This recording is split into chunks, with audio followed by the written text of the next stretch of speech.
तो देखिए, पिछले वीडियो में हम लोग हेलो एरीन के रासायनिक गुणों के बारे में बात कर रहे थे, जिसमें हमने ये देखा था कि हेलो एरीन नाभिक स्नेही प्रतिस्थापन अभिक्रियाएं देना पसंद नहीं करते। हेलो एरीन जो होती हैं वो जल्दी से नाभिक स्नेही प्रतिस्थापन नहीं देती, क्योंकि इनमें रिंग से जुड़े हुए हैलोजन परमाणु और कार्बन के मध्य आंशिक द्विबंध लक्षण होता है। इसलिए रिंग से जुड़े हैलोजन परमाणु को हटाना कठिन होता है और दूसरे नाभिक स्नेही को वहां पे लगाना बड़ा कठिन काम है। यानी हैलोजन जो है जल्दी हटेगा ही नहीं, दूसरा नाभिक स्नेही जाकर रिंग से नहीं जुड़ेगा। लेकिन हमने देखा था कि हाई टेम्परेचर और प्रेशर की कंडीशंस अप्लाई कर देने पर नाभिक स्नेही प्रतिस्थापन हेलो एरीन्स में भी हो जाता है। तो ऐसे कौन कौन से रिएक्शंस हैं हेलो एरीन के जो नाभिक स्नेही प्रतिस्थापन के अंतर्गत आते हैं, उनके बारे में बात करेंगे हम लोग। तो पहला जो है OH समूह द्वारा प्रतिस्थापन। तो अब हम क्लोरोबेंजीन का एग्जांपल लेके चलने वाले हैं। जैसे देखो, अगर मैं आपको क्लोरोबेंजीन दे दूं, क्लोरोबेंजीन, तो आपको पता है क्लोरोबेंजीन कैसे बनती है। बेंजीन का हाइड्रोजन हटाकर रिंग से क्या जोड़ दोगे, Cl। ये Cl, इसका नाम क्या है, क्लोरोबेंजीन। इसको बोलेंगे हम क्लोरोबेंजीन। अब आपको क्या करना है, देखो Cl को हटा के OH लगाना है। OH समूह द्वारा प्रतिस्थापन का मतलब क्या है कि आप इस Cl को हटाइए और क्या लगा दो इसके जगह, OH लगा दो। यही तो है प्रतिस्थापन। Cl माइनस बाहर, OH माइनस अंदर। तो आप करो बेटा, इस क्लोरोबेंजीन का रिएक्शन आप करवा दो NaOH के साथ। किसके साथ करवा दो, NaOH। NaOH क्या है, सोडियम हाइड्रोक्साइड। क्षार है सोडियम हाइड्रोक्साइड, सोडियम हाइड्रोक्साइड। अब देखो, अब आपको पता है ये क्षार है तो ये OH नेगेटिव आयन देगा। अब यहां से Cl माइनस हटेगा और OH माइनस जाकर के रिंग से जुड़ जाएगा। एक माइनस वाला बाहर, दूसरा माइनस वाला अंदर। और ये रिएक्शन करवाने के लिए आपको जो है बड़ा हाई टेम्परेचर करना पड़ेगा, 623 केल्विन ताप। ये याद करनी पड़ेगी वैल्यू आपको, 623 केल्विन ताप और 300 एटीएम दाब, 300 एटीएम। इतने हाई टेम्परेचर और प्रेशर पर ये रिएक्शन होगा और रिंग से जुड़ा हुआ क्लोरीन परमाणु यहां से हट जाएगा और NaOH से निकल के OH माइनस जाएगा, रिंग से लग जाएगा। बात समझे, Cl माइनस बाहर, OH माइनस अंदर। एक माइनस वाला बाहर, दूसरा माइनस वाला अंदर। नाभिक स्नेही प्रतिस्थापन हो गया। नाभिक स्नेही प्रतिस्थापन तो क्या बन गया यहाँ पे, देखो तो Cl हट गया और रिंग से जाकर के कौन जुड़ जाएगा, यहाँ पे जाकर के लग गया है OH और रिंग से OH जुड़ गया तो फिनॉल क्या बन गया, ये फिनॉल बन गया। फिनॉल, यही तो फिनॉल होता है। और ये Cl और ये Na मिलकर के क्या बन गया, NaCl। बात समझ गए। तो ये है आपके पहली नाभिक स्नेही प्रतिस्थापन अभिक्रिया हेलो एरीन की, जिसमें हम क्लोरोबेंजीन की अभिक्रिया NaOH के साथ करवा देते हैं 623 केल्विन ताप और 300 एटीएम दाब पर, जिससे कि क्लोरोबेंजीन के क्लोरीन परमाणु का OH समूह द्वारा प्रतिस्थापन हो जाता है और आपकी फिनॉल हमें प्राप्त होती है, फिनॉल प्राप्त होती है। समझ गए। अब यहाँ पे फिनॉल बना है तो अगले चैप्टर में हम जब फिनॉल के निर्माण की विधियां पढ़ेंगे तो रिएक्शन फिर पढ़ेंगे। समझे बात को। तो इस रिएक्शन में क्या बन रहा है, फिनॉल, फिनॉल बन रहा है। तो ये फिनॉल के निर्माण की विधि है, फिनॉल के निर्माण की विधि। और इस विधि को हम कहते हैं डाउ प्रक्रम। फिनॉल के निर्माण का कौन सा प्रक्रम, डाउ प्रक्रम। फिनॉल के निर्माण का डाउ प्रक्रम। ये तो ये रिएक्शन दो जगह काम आता है। एक तो ये क्लोरोबेंजीन की नाभिक स्नेही प्रतिस्थापन अभिक्रिया का उदाहरण है और दूसरा ये फिनॉल के निर्माण की विधि है, फिनॉल के निर्माण की विधि। तो ये फिनॉल के निर्माण का डाउ प्रक्रम है, समझ गए। या इसको जो है फिनॉल के नाम का औद्योगिक प्रक्रम भी कहते हैं। फिनॉल का औद्योगिक निर्माण करने का तरीका है ये, फिनॉल का औद्योगिक निर्माण, औद्योगिक निर्माण। ठीक, देखो अगर आपको उद्योगों में, इंडस्ट्री में फिनॉल बनाना हो तो आप इस रिएक्शन का प्रयोग करते हो। देखो कोई भी चीज दो प्रकार से बनाई जाती है।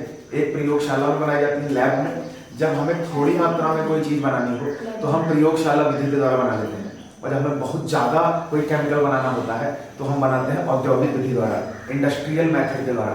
तो ये फिनॉल के निर्माण का इंडस्ट्रियल मेथड है। जब बहुत ज्यादा फिनॉल तुमको बनाना होगा तो आप ये तरीका लगा करके बनाएंगे। तो यहाँ से क्वेश्चन आपसे 3-4 तरीके से पूछा जाएगा।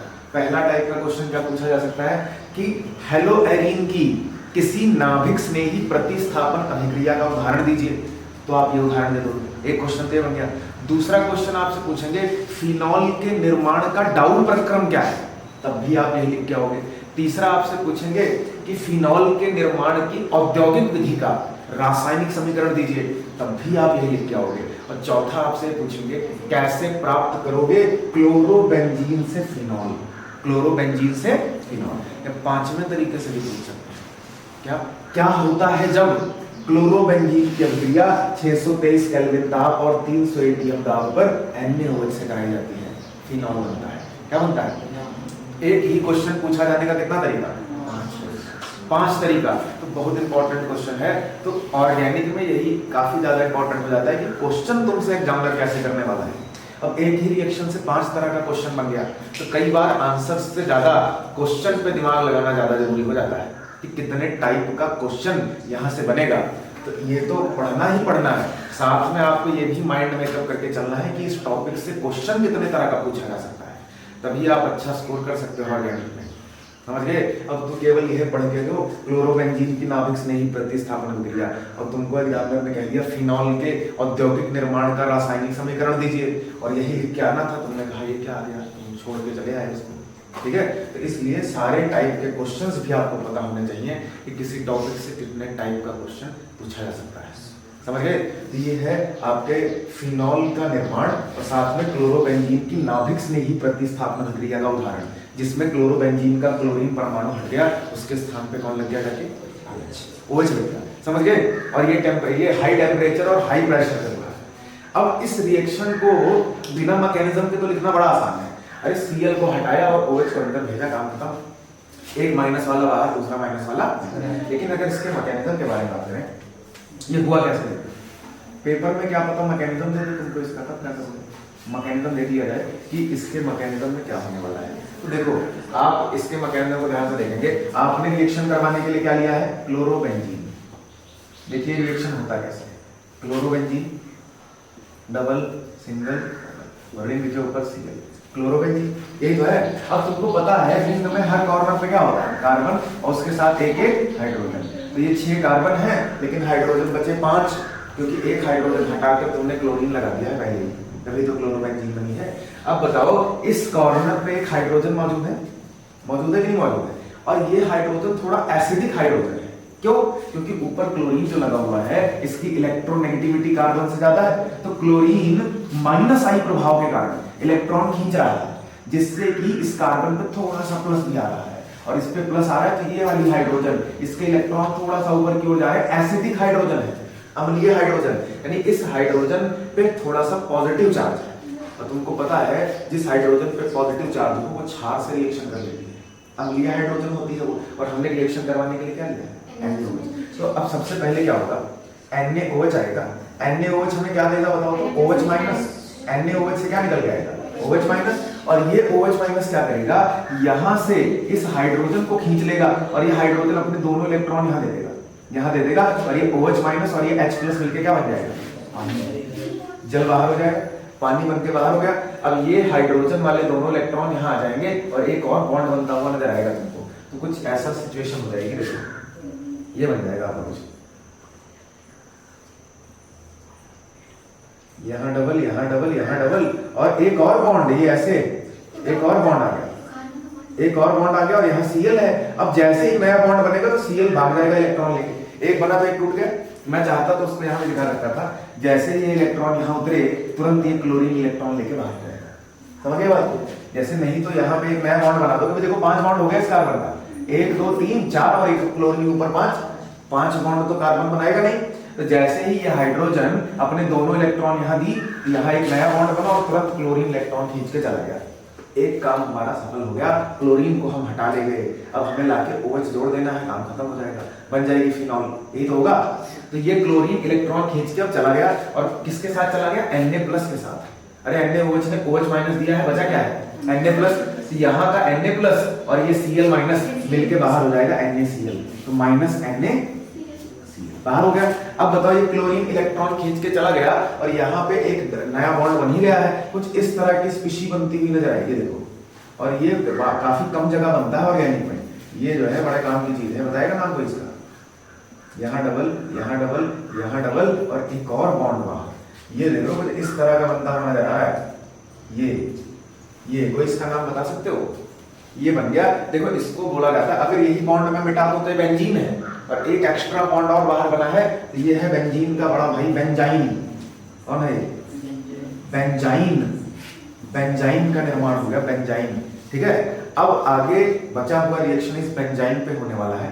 अब क्या होगा देखो, अब क्या होगा, अब एक और NaOH आएगा, NaOH। बताओ NaOH क्या देगा? OH माइनस देगा।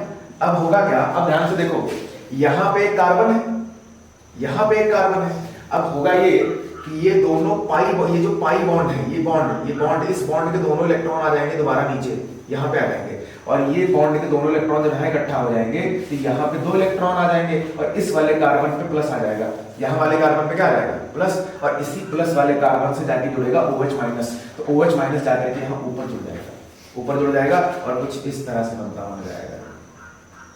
ये बन गया आपका ऐसे, यहाँ डबल, यहाँ डबल, यहाँ पे डबल। अब ये बॉन्ड के इलेक्ट्रॉन यहाँ आ गए हैं, तो यहाँ पे आ गया है लोन पेयर। अरे 2 इलेक्ट्रॉन मतलब लोन पेयर, तो यहाँ पे 2 इलेक्ट्रॉन इकट्ठा हो गए, ये वाले दोनों इलेक्ट्रॉन इस वाले कार्बन पे इकट्ठा हो गए, तो जैसे इकट्ठा हो तो इस पे आया प्लस, और इसी प्लस वाले कार्बन से जाके OH नेगेटिव जुड़ा, यहाँ आके जुड़ गया है OH। कौन जुड़ गया?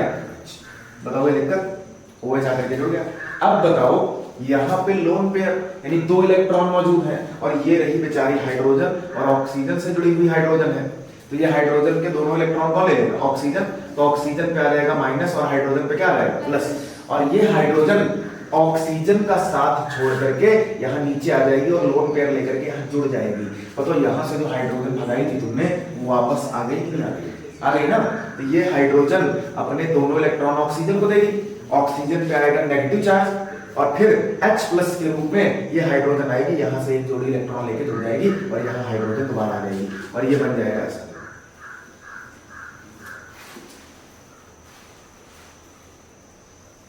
यहाँ पे अब ऊपर बचेगा यहाँ O माइनस, और यही ये हाइड्रोजन यहाँ आके जुड़ गई है, तो ये हाइड्रोजन यहाँ जुड़ गई आकर के। यहाँ आप दिखाओ या ना दिखाओ, अब हर किनारे पे कार्बन और हाइड्रोजन आ चुके हैं, और ऊपर O माइनस हो गया है, और इस O माइनस के साथ कौन जुड़ जाएगा?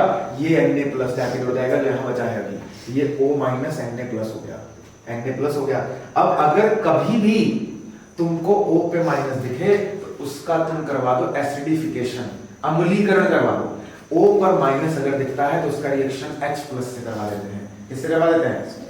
H प्लस से। तो आगे यहाँ पे नीचे दिख देता हूँ, अब इसका हम करवा देंगे एसिडिफिकेशन, कोई एसिड हम इसमें मिलाए रखेंगे थोड़ा सा, और ये H प्लस जाएगा और O नेगेटिव से जुड़ जाएगा, और यहाँ OH हो जाएगा, और Na प्लस यहाँ से हट जाएगा, यहाँ से Na प्लस गायब हो जाएगा, और ये H प्लस जाकर के O माइनस से जुड़ जाएगा, और OH हो जाएगा, बन जाएगी फिनॉल। क्या बन जाएगी? फिनॉल। तो लास्ट में हमारा जो फाइनली ये फिनॉल बन के तैयार है। ये है इसका जो है मैकेनिज्म, डाउ प्रक्रम का। ठीक है, यहाँ पे जुड़ गया है जाके OH, अब बन गई फिनॉल। बात समझ गए? तो बड़ा सिंपल सा मैकेनिज्म है। तो ये आपका कैसे रिंग से क्लोरीन हटता है और कैसे उसके स्थान पे OH जाकर के लग गया, तो एक कंप्लीट मैकेनिज्म हमने देख लिया।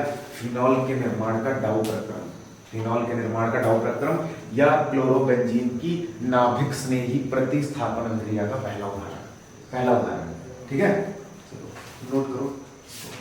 इसको लिखवाने की आवश्यकता है कि समझ गए बात? अब इसको आप कैसे लिखेंगे कि जब क्लोरोबेंजीन की अभिक्रिया 623 केल्विन ताप और 300 एटीएम दाब पर NaOH के साथ कराई जाती है तो फिनॉल का निर्माण होता है, और यह फिनॉल के निर्माण की औद्योगिक विधि है, और इसे डाउ प्रक्रम कहते हैं। क्या कहते हैं? डाउ प्रक्रम। क्लियर? चलो नोट करेंगे, तो उसके बाद आगे दूसरे रिएक्शन के बारे में बात करते हैं। चलिए देखिए, इस वीडियो में हम लोग हेलोएरीन की इलेक्ट्रॉन स्नेही प्रतिस्थापन अभिक्रियाओं के बारे में बात करने वाले हैं। पिछले क्लासेस में हम लोगों ने हेलोएरीन की नाभिक स्नेही प्रतिस्थापन अभिक्रियाओं के बारे में बात की, जिसमें हमने ये देखा कि ऐसी अभिक्रियाएं जिसमें एक नाभिक स्नेही का दूसरे नाभिक स्नेही द्वारा प्रतिस्थापन हो जाता है, और हेलोएरीन आसानी से नाभिक स्नेही प्रतिस्थापन अभिक्रियाएं नहीं देती, क्योंकि रिंग से जुड़े हुए हैलोजन परमाणु में आंशिक द्विबंध लक्षण होता है, रिंग से वो जल्दी हटता नहीं और दूसरा नाभिक स्नेही उसके स्थान पे नहीं होता है। लेकिन जो हैलो एरियंस का फेवरेट रिएक्शन होता है, जो हैलो एरियंस सबसे ज्यादा देती हैं, वो है इलेक्ट्रॉन स्नेही प्रतिस्थापन। इलेक्ट्रॉन स्नेही प्रतिस्थापन। अब इन रिएक्शंस में क्या होता है, आपको मैंने बताया था पहले भी कि ऐसा कोई भी यौगिक जिसमें बेंजीन रिंग आती है, जैसे ये हैलो एरिन है, बताओ हैलो एरिन में बेंजीन रिंग आती है, बिल्कुल आती है। तो ये बेंजीन का एक हाइड्रोजन हटा करके मैंने X लगा दिया, तो ये है हैलो एरिन। क्या है ये? Halo arene. Halo arene. अब इलेक्ट्रॉन्स में ही प्रतिस्थापन का मतलब क्या होता है? ऐसी रासायनिक अभिक्रिया जिसमें एक प्लस वाला ग्रुप रिंग से आके जुड़े और दूसरा प्लस वाला ग्रुप रिंग से हट जाए। और नाभिक में ही प्रतिस्थापन में माइनस वाला ग्रुप रिंग से आके जुड़ता था और एक माइनस वाला हट जाता था, यही तो होता था। तो इलेक्ट्रॉन्स में ही प्रतिस्थापन में होता है कि एक इलेक्ट्रॉन्स में ही आकर रिंग से जुड़ता है और दूसरा इलेक्ट्रॉन्स में ही रिंग से हटता है। इलेक्ट्रॉन्स में ही मतलब इलेक्ट्रॉन की कमी वाला ग्रुप, इलेक्ट्रॉन की कमी वाला ग्रुप। तो हैलो एरियंस की जो इलेक्ट्रॉन्स में ही प्रतिस्थापन क्रियाएं होती हैं, उनमें क्या होता है कि कोई एक इलेक्ट्रॉन्स में ही आता है और उसके जगह पे दूसरा उसके स्थान पे लग जाता है, पुराना वाला हट जाता है। जैसे इलेक्ट्रॉन्स में ही आप जानते हो, उनको इलेक्ट्रॉन्स में ही को कहते हैं E+ से डिनोट करते हैं। E+ मतलब इलेक्ट्रॉन्स में, इलेक्ट्रोफाइल प्लस चार्ज बता रहा है इलेक्ट्रॉन की कमी। ऐसा ग्रुप जिसके पास इलेक्ट्रॉन की कमी हो उसे बोलेंगे इलेक्ट्रॉन्स में ही। क्या बोलेंगे? इलेक्ट्रॉन्स में ही। जैसे Cl+, Br+, I+, इनको बोला जाता है इलेक्ट्रॉन्स में ही। CH3+, SO3H+, ये सब इलेक्ट्रॉन्स में ही। मैं आपको बताया भी गया था कितने तरह के होते हैं, कैसे क्या होता है। ये CH3CO+, ये है इलेक्ट्रॉन्स में ही जिनके ऊपर पॉजिटिव चार्ज लगा हुआ है, इनके पास इलेक्ट्रॉन की कमी है। तो ऐसी अभिक्रियाएं जिनमें कोई E+ जाएगा, E+ मतलब इलेक्ट्रॉन की कमी वाला ग्रुप, E+ जाएगा और इस हैलो एरिन की रिंग से जुड़ जाएगा। और जब ये इलेक्ट्रॉन लेने जाएगा तो ये रिंग से जुड़ेगा और इसके स्थान से तो दूसरा हट जाएगा, यानी एक E+ अंदर जाएगा, दूसरा कोई प्लस वाला ग्रुप बाहर आ जाएगा। तो हैलो एरिन्स जो होती हैं, ये हमने देखा था कि इसमें हैलोजन के पास होता है 3 जोड़ी लोन पेयर। कितने जोड़ी लोन पेयर? 3 जोड़ी लोन पेयर। और ये हमने रेजोनेंस वाले वीडियो में देखा था, रेजोनेंस वाली क्लास में, कि क्या होता है कि ये जो हैलोजन है ये अपना लोन पेयर रिंग में डोनेट करता है। तो ये अपना लोन पेयर जब रिंग में देगा तो इस रिंग के ऑर्थो और पैरा पर इलेक्ट्रॉन ज्यादा हो जाएंगे, ऑर्थो और पैरा पर इलेक्ट्रॉन ज्यादा हो जाएंगे। अभी हमने नाभिक में ही प्रतिस्थापन में भी इस बात को देखा था नहीं देखा था? यहाँ पे पार्शियल डबल बॉन्ड कैरेक्टर आ जाएगा और रिंग के ऑर्थो और पैरा पर लोन पेयर आ जाएगा, इलेक्ट्रॉन ज्यादा हो जाएंगे। एक बार फिर से करते हैं रेजोनेंस। देखो ये हैलो एरिन है, हैलो एरिन रिंग के साथ क्या लगा है? X। रिंग के साथ X लगा हुआ है। X के पास कितने लोन पेयर? 3 जोड़ी लोन पेयर। अब आपको पता है यहाँ कॉन्जुगेशन है pi sigma lone pair, pi sigma lone pair. तो ये पाई बॉन्ड डबल बॉन्ड में एक सिग्मा बॉन्ड लोन पेयर। अब आपको पता है रेजोनेंस में इलेक्ट्रॉन ज्यादा से कम की ओर आते हैं, ये तो होता है। तो लोन पेयर के पास ज्यादा इलेक्ट्रॉन, तो लोन पेयर यहाँ उतरेगा और ये पाई बॉन्ड के इलेक्ट्रॉन यहाँ अगले कार्बन पे इकट्ठा हो जाएंगे, यहाँ पे डबल बॉन्ड बनेगा और ये बॉन्ड टूट जाएगा, इस पोजीशन पे लोन पेयर आ जाएगा, ये तो होगा। तो रेजोनेंस करवाते हैं, कंप्लीट रेजोनेंस रिंग में करवाओगे तो आपको क्या नजर आएगा? पहला रेजोनेटिंग स्ट्रक्चर ये बनेगा, यहाँ पे डबल, यहाँ पे डबल, यहाँ लोन पेयर, यहाँ डबल बॉन्ड X और X के ऊपर प्लस चार्ज। X ने लोन पेयर दिया तो उस पर प्लस आ गया। फिर conjugation pi bond sigma bond lone pair, pi sigma lone pair. तो तुमको पता है लोन पेयर से पाई की ओर भागेगा, लोन पेयर यहाँ आएगा और पाई बॉन्ड के इलेक्ट्रॉन यहाँ नीचे अगले वाले कार्बन पे इकट्ठा हो जाएंगे। तो अगला स्ट्रक्चर कैसा बनेगा? ये वाला बनेगा। देखो इलेक्ट्रॉन्स में ही प्रतिस्थापन में तुम यही बना लेंगे, बस काम खत्म। बस आपको यही पता होना चाहिए कि इलेक्ट्रॉन कहाँ ज्यादा हो रहे हैं। तो ये पाई बॉन्ड यहाँ इकट्ठा हुआ तो यहाँ लोन पेयर, यहाँ पे बॉन्ड, यहाँ पे बॉन्ड और ये डबल बॉन्ड X और X पे पॉजिटिव चार्ज, पॉजिटिव चार्ज। आगे देखो फिर conjugation, pi bond sigma bond lone pair, फिर लोन पेयर यहाँ भागेगा और पाई बॉन्ड अगले वाले पोजीशन पे, अगले यहाँ वाले कार्बन पे इकट्ठा हो जाएगा। तो अगला रेजोनेटिंग स्ट्रक्चर ये बन जाएगा आपका। तो यहाँ पे क्या आ जाएगा? लोन पेयर, यहाँ पे डबल बॉन्ड, यहाँ पे डबल बॉन्ड, ये डबल बॉन्ड X और X पे पॉजिटिव चार्ज, ये हो जाएगा। फिर conjugation pi bond sigma bond lone pair, फिर ये लोन पेयर यहाँ भागेगा और पाई बॉन्ड दोबारा एक्स को मिल जाएगा और मामला हमारा फिनिश हो जाएगा रेजोनेंस का। तो ये हमारा ये वाला लास्ट वाला स्ट्रक्चर बन जाएगा। यहाँ पे नया बॉन्ड बन जाएगा, ये बॉन्ड, यहाँ पे बॉन्ड, यहाँ पे बॉन्ड और लोन पेयर एक्स को वापस मिल जाएगा, पाई बॉन्ड टूट जाएगा और एक्स का पॉजिटिव चार्ज खत्म हो जाएगा। कुछ ऐसा बन जाएगा, यही तो हो जाएगा। अब जल्दी से देख के बताओ, इसका अगर मैं हाइब्रिड स्ट्रक्चर बनाता हूँ, रेजोनेंस हाइब्रिड, तो बताओ कहां कहां पे रेजोनेंस के दौरान लोन पेयर आया है। तुमको मैंने बताया था जिस पोजीशन से मेन ग्रुप जुड़ा होता है उसके बगल वाली पोजीशन को बोलते हैं ऑर्थो। क्या बोलते हैं? ऑर्थो। तो ये पोजीशन है ऑर्थो, ये उसके नीचे होती है मेटा और उसके नीचे होती है ऑर्थो, मेटा, पैरा। रिंग में 3 तरह की पोजीशन होती है, ऑर्थो, मेटा और ऑर्थो, मेटा, पैरा। तो अब ये बताओ रेजोनेंस के दौरान लोन पेयर तुमको कहां कहां नजर आ रहा है? बताओ ये तो लोन पेयर है, लोन पेयर मतलब एक्सेस ऑफ इलेक्ट्रॉन, इलेक्ट्रॉन का जोड़ा। तो बताओ इस रिंग में कहां कहां रेजोनेंस के दौरान लोन पेयर आया है? ये कौन सी पोजीशन है? ऑर्थो। ये कौन सी है? पैरा। और ये कौन है? फिर ऑर्थो। ऑर्थो के सामने ऑर्थो होती है, मेटा के सामने मेटा होती है, पैरा के सामने पैरा होती है। तो रेजोनेंस में देखने पे पता चल रहा है कि हमारा जो पाई बॉन्ड है वो पूरे रिंग में घुमा है, यानी थोड़ा थोड़ा पाई बॉन्ड पूरे रिंग में ऐसे डॉट डॉट करके घुमा देंगे ऐसे।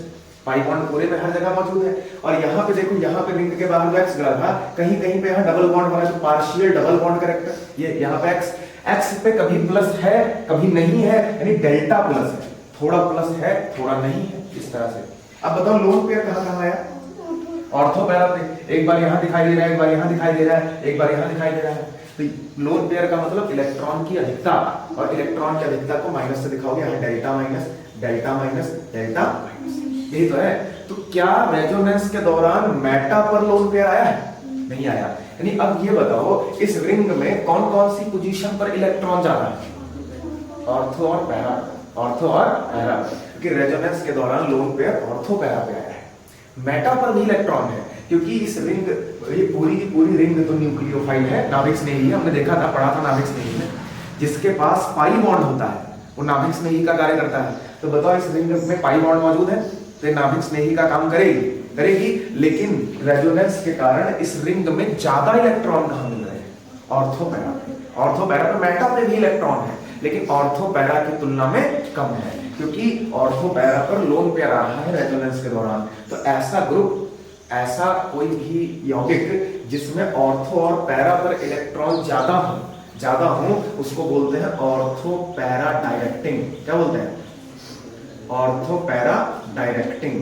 देखो डायरेक्टिंग का मतलब होता है निर्देशक, निर्देशित करने वाला। अब अगर इस रिंग के पास कोई इलेक्ट्रॉन लेने आएगा तो ये रिंग उसको कहां जोड़ देगी? ऑर्थो और पैरा पर। कहां जोड़ देगी? ऑर्थो और पैरा पर, क्योंकि ऑर्थो और पैरा पर इलेक्ट्रॉन ज्यादा मिल रहे हैं। तो इलेक्ट्रॉन स्नेही को क्या चाहिए? इलेक्ट्रॉन। जब कोई इलेक्ट्रॉन स्नेही आएगा इलेक्ट्रॉन लेने तो उसको इलेक्ट्रॉन की जरूरत है, तो ये रिंग उसको कहां बुलाएगी? ऑर्थो और पैरा पे, क्योंकि ऑर्थो और पैरा पर इलेक्ट्रॉन ज्यादा मिल रहे हैं। तो इसीलिए ऐसी रिंग को बोलोगे ऑर्थो पैरा डायरेक्टिंग। तो हेलोएरिन्स होती हैं ऑर्थो पैरा डायरेक्टिंग। चाहे क्लोरोबेंजीन हो, चाहे ब्रोमोबेंजीन हो, चाहे आइलोबेंजीन हो, तीनों ही हेलोएरिन्स क्या होती है? Ortho para directing. Ortho para directing. एक बार एक्स की जगह Cl लगा के सेम चीज कर दोगे, एक बार Br लगा के, एक बार I लगा के, यानी जितनी भी हेलोएरिन्स हैं सब क्या होती है? Ortho para directing. तो आने वाले इलेक्ट्रॉन्स में ही को कौन सी पोजीशन पे जोड़ेगी? ऑर्थो पैरा पे। तो वही चीज यहाँ दिखा देंगे। अब होता क्या है बताओ, अब ये E+ जब इलेक्ट्रॉन मांगने आएगा हेलोएरिन के पास, तो ये या तो ऑर्थो पे लग जाएगा या तो पैरा पे लग जाएगा। और आपको बताया था कि आपको पता है हर कॉर्नर पे रिंग में कार्बन मौजूद है और कार्बन के साथ एक एक हाइड्रोजन। यहाँ पे एक हाइड्रोजन लगी है, पैरा पे एक हाइड्रोजन लगी है, यहाँ पे हाइड्रोजन है, मेटा पे हाइड्रोजन है, यहाँ पे हाइड्रोजन है। रिंग में 5 हाइड्रोजन अभी लगे हुए हैं। एक हाइड्रोजन हटा के हमने X लगा दिया, यही तो है। बताओ इस हेलोएरिन की रिंग में कितने हाइड्रोजन है? 5 हाइड्रोजन। तो जब कोई इलेक्ट्रॉन्स में ही इलेक्ट्रॉन मांगने आएगा इस रिंग के पास, वो या तो इसके ऑर्थो पे लगेगा या तो पैरा पे, क्योंकि इलेक्ट्रॉन ज्यादा कहां मिल रहे हैं? ऑर्थो पैरा पे। तो जब कोई इलेक्ट्रॉन्स में ही आके ऑर्थो पैरा पे लगेगा तो ऑर्थो पैरा पर मौजूद हाइड्रोजन H+ के रूप में बाहर आएगा। बात समझे? जैसे जगह तभी तो खाली होगी जब हाइड्रोजन जाएगी, क्योंकि एक ही परमाणु जुड़ सकता है। 2 बॉन्ड इधर बनाया कार्बन, एक नीचे बनाया 3, एक बॉन्ड से कार्बन हाइड्रोजन को जोड़ रखा है उसने। तो अगर आप E प्लस को लाके ऑर्थो पैरा पे जोड़ना चाहते हैं तो हाइड्रोजन को हटाना तो पड़ेगा। तो हेलो एरिन की इलेक्ट्रॉन स्नेही प्रतिस्थापन अभिक्रियाओं में क्या होता है, इसकी ऑर्थो और पैरा स्थितियों पर जो हाइड्रोजन लगी होती है वो हट जाती है और E प्लस जाकर के जुड़ जाता है, बाकी हाइड्रोजन वैसे लगे रहते हैं। तो ये हाइड्रोजन ऑर्थो वाली हटेगी और ये E प्लस जाके रिंग से जुड़ेगा, ये पैरा वाली हाइड्रोजन हटेगी और ये E प्लस जाके रिंग से लग जाएगा और दो प्रकार का प्रोडक्ट बनता हुआ नजर आएगा। एक बार ये E प्लस ऑर्थो पे जुड़ जाएगा और एक बार E प्लस पैरा पे जुड़ जाएगा और कुछ इस तरह से बनता हुआ नजर आएगा।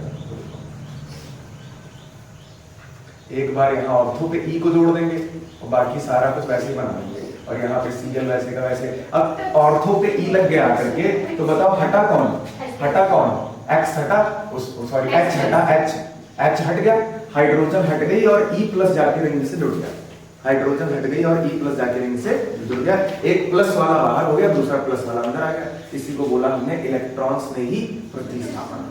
पर एक बार पैरा पे ही काम कर दोगे, पैरा पर लगी हुई हाइड्रोजन हटा दोगे और E प्लस को पैरा पे लाके जोड़ दोगे, यही प्लस करके एक प्रोडक्ट और बना दोगे, ये वाला यहाँ पे क्या जोड़ दोगे, लाके E जोड़ दोगे, बाकी सब कुछ ऐसे ही यहाँ पे रहेगा, यहाँ पे Cl लग जाएगा, X लग जाएगा, X लग जाएगा। ये है हेलो एरिन की इलेक्ट्रॉन स्नेही प्रतिस्थापन, जिसमें हेलो एरिन्स के ऑर्थो और पैरा पर जो हाइड्रोजन लगी होती है वो हट जाती है और कोई दूसरा E प्लस जाके रिंग से जुड़ जाता है। इसी को बोला जाता है इलेक्ट्रॉन स्नेही प्रतिस्थापन अभिक्रिया। अब ये हेलो एरिन्स की जो इलेक्ट्रॉन स्नेही प्रतिस्थापन अभिक्रियाएं होती हैं 5 तरह की होती हैं। 5 तरह की अभिक्रियाएं होती हैं। कितने तरह की? 5 तरह की। और इस चैप्टर में जो इन 5 अभिक्रियाओं को आप पढ़ोगे वो हर चैप्टर में मिलेंगी तुमको। यही सेम 5 अभिक्रियाएं हेलो एरिन में जो आप पढ़ोगे वो फिनॉल में भी मिलेंगी, ईथर में भी मिलेंगी, एल्डिहाइड और कीटोन में भी मिलेंगी, कार्बोक्सिलिक अम्ल वाले चैप्टर में भी मिलेंगी और एमीन वाले चैप्टर में भी मिलेंगी। ये इलेक्ट्रॉन स्नेही प्रतिस्थापन बड़ा इंपॉर्टेंट होता है और इससे एकदम फिक्स है कि आपके बोर्ड में क्वेश्चन आना ही आना है। और यही 5 तरह की होती है इलेक्ट्रॉन स्नेही प्रतिस्थापन क्रिया। 5 तरह की। एक होती है हैलोजनीकरण क्रिया, एक होती है नाइट्रीकरण क्रिया, एक होती है सल्फोनीकरण क्रिया, एक होती है फ्रीडल क्राफ्ट एल्किलीकरण और एक होता है फ्रीडल क्राफ्ट एसिलीकरण। ये 5 अगर आप इसमें इस चैप्टर में ढंग से पढ़ लोगे तो आगे आने वाले चैप्टर्स में वही 5 रिएक्शन बार बार हमें मिलेंगे। ऐसे कोई भी यौगिक में जिसमें बेंजीन रिंग आ रही होगी, ये रिएक्शंस इलेक्ट्रॉन स्नेही प्रतिस्थापन अवश्य होंगे वहां पे। समझ गए? तो कौन कौन से होते हैं मैं नाम ले देता हूं। पहले सबसे पहला जो इलेक्ट्रॉन स्नेही प्रतिस्थापन अभिक्रिया होती है वो होती है हैलोजनीकरण अभिक्रिया। कौन सी होती है?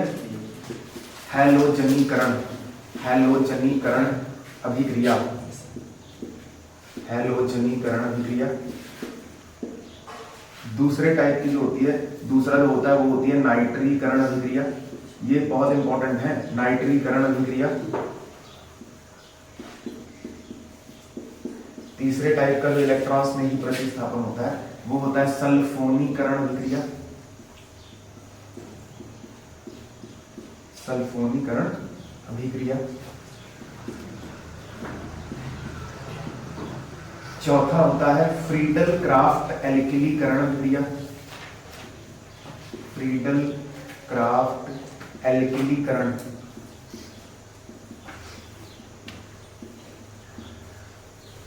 और पांचवा होता है फ्रीडल क्राफ्ट एसिलीकरण। Friedel Crafts एसिलीकरण।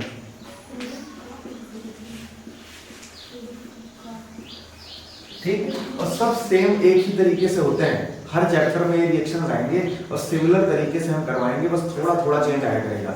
यहाँ हम क्लोरोबेंजीन का एग्जांपल लेके इन 5 रिएक्शंस को देखेंगे। यानी हेलो एरिन में हम क्लोरोबेंजीन ले लेंगे, क्लोरोबेंजीन का हैलोजनीकरण करवाएंगे, फिर नाइट्रीकरण करवाएंगे, सल्फोनीकरण करवाएंगे और ये फ्रीडल क्राफ्ट एल्किलीकरण और एसिलीकरण करवाएंगे। समझ गए? और आप जानते हो हैलोजनीकरण करवाने का मतलब 3 प्रकार का हैलोजनीकरण हो सकता है, या तो क्लोरीनीकरण, या तो ब्रोमीनीकरण, या तो आयोडीनीकरण। तो हैलोजनीकरण में 3 चीजें करवाएंगे, क्लोरीनीकरण, ब्रोमीनीकरण और आयोडीनीकरण। समझ गए? तो हैलोजनीकरण में तीनों में से कोई भी करवाया जा सकता है। फिर नाइट्रीकरण में आप नाइट्रीकरण करवाने के लिए क्या क्या लेंगे वो सब रिएक्शन से देखेंगे। हर रिएक्शन में अलग अलग प्रकार का रिएजेंट लेना पड़ेगा और ये सब इलेक्ट्रॉन्स में ही प्रतिस्थापन के उदाहरण है। तो इन रिएक्शंस में कोई ना कोई E प्लस बनेगा और वो E प्लस आया करेगा और ये आकर के ऑर्थो और पैरा पे लग जाएगा, बस काम खत्म हो जाएगा। समझ गए? तो इसको आप लोग बनाइए, फिर आगे हम लोग बात करते हैं एक एक करके इन रिएक्शंस के बारे में, हैलोजनीकरण, नाइट्रीकरण, इन सब के बारे में। जल्दी से बनाओ, रेजोनेटिंग स्ट्रक्चर्स बनाओ इसके लिए।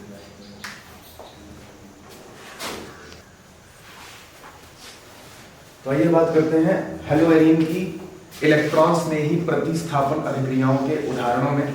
सबसे पहले हम करवाने वाले हैं हेलोएरीन का क्लोरीनीकरण। क्लोरीनीकरण तो आप अच्छी तरह जानते हो, अगर आपको क्लोरीनीकरण करवाना हो तो आप क्लोरीनीकरण करवाने के लिए लेते हो क्लोरीन Cl2, ब्रोमीनीकरण करवाना हो तो आप लेते हो Br2, और आयोडीनीकरण करवाना हो तो आप क्या लेते हो I2, और इन तीनों को मिलाकर के ही हम बोलते हैं हैलोजनीकरण। हैलोजनीकरण तो हम करवाने वाले हैं क्लोरीनीकरण। एग्जाम्पल किसका करवाएंगे? हेलोएरीन में हम क्लोरोबेंजीन लेने वाले हैं, तो हम करवाने वाले हैं क्लोरोबेंजीन का क्लोरीनीकरण। क्लोरोबेंजीन का क्लोरीनीकरण, तो ये मैं लेने वाला हूँ क्लोरोबेंजीन। तो क्लोरोबेंजीन जानते हो, रिंग के साथ क्या लगा दूंगा? Cl। ये रिंग बनाई मैंने और रिंग के साथ जोड़ दिया Cl, इसको बोलेंगे हम क्लोरोबेंजीन। क्लोरोबेंजीन, क्लोरोबेंजीन प्लस में क्लोरीनीकरण करवाओगे तो इसका रिएक्शन क्लोरीन से करवाओगे, Cl2 से। किससे करवाओगे? Cl2। ये मैंने लिया Cl2, एरो के ऊपर एक लुईस एसिड लोगे। क्या लोगे? लुईस एसिड, और लुईस एसिड लेंगे यहाँ पे AlCl। अब आपको मैंने बता रखा है लुईस एसिड क्या होता है।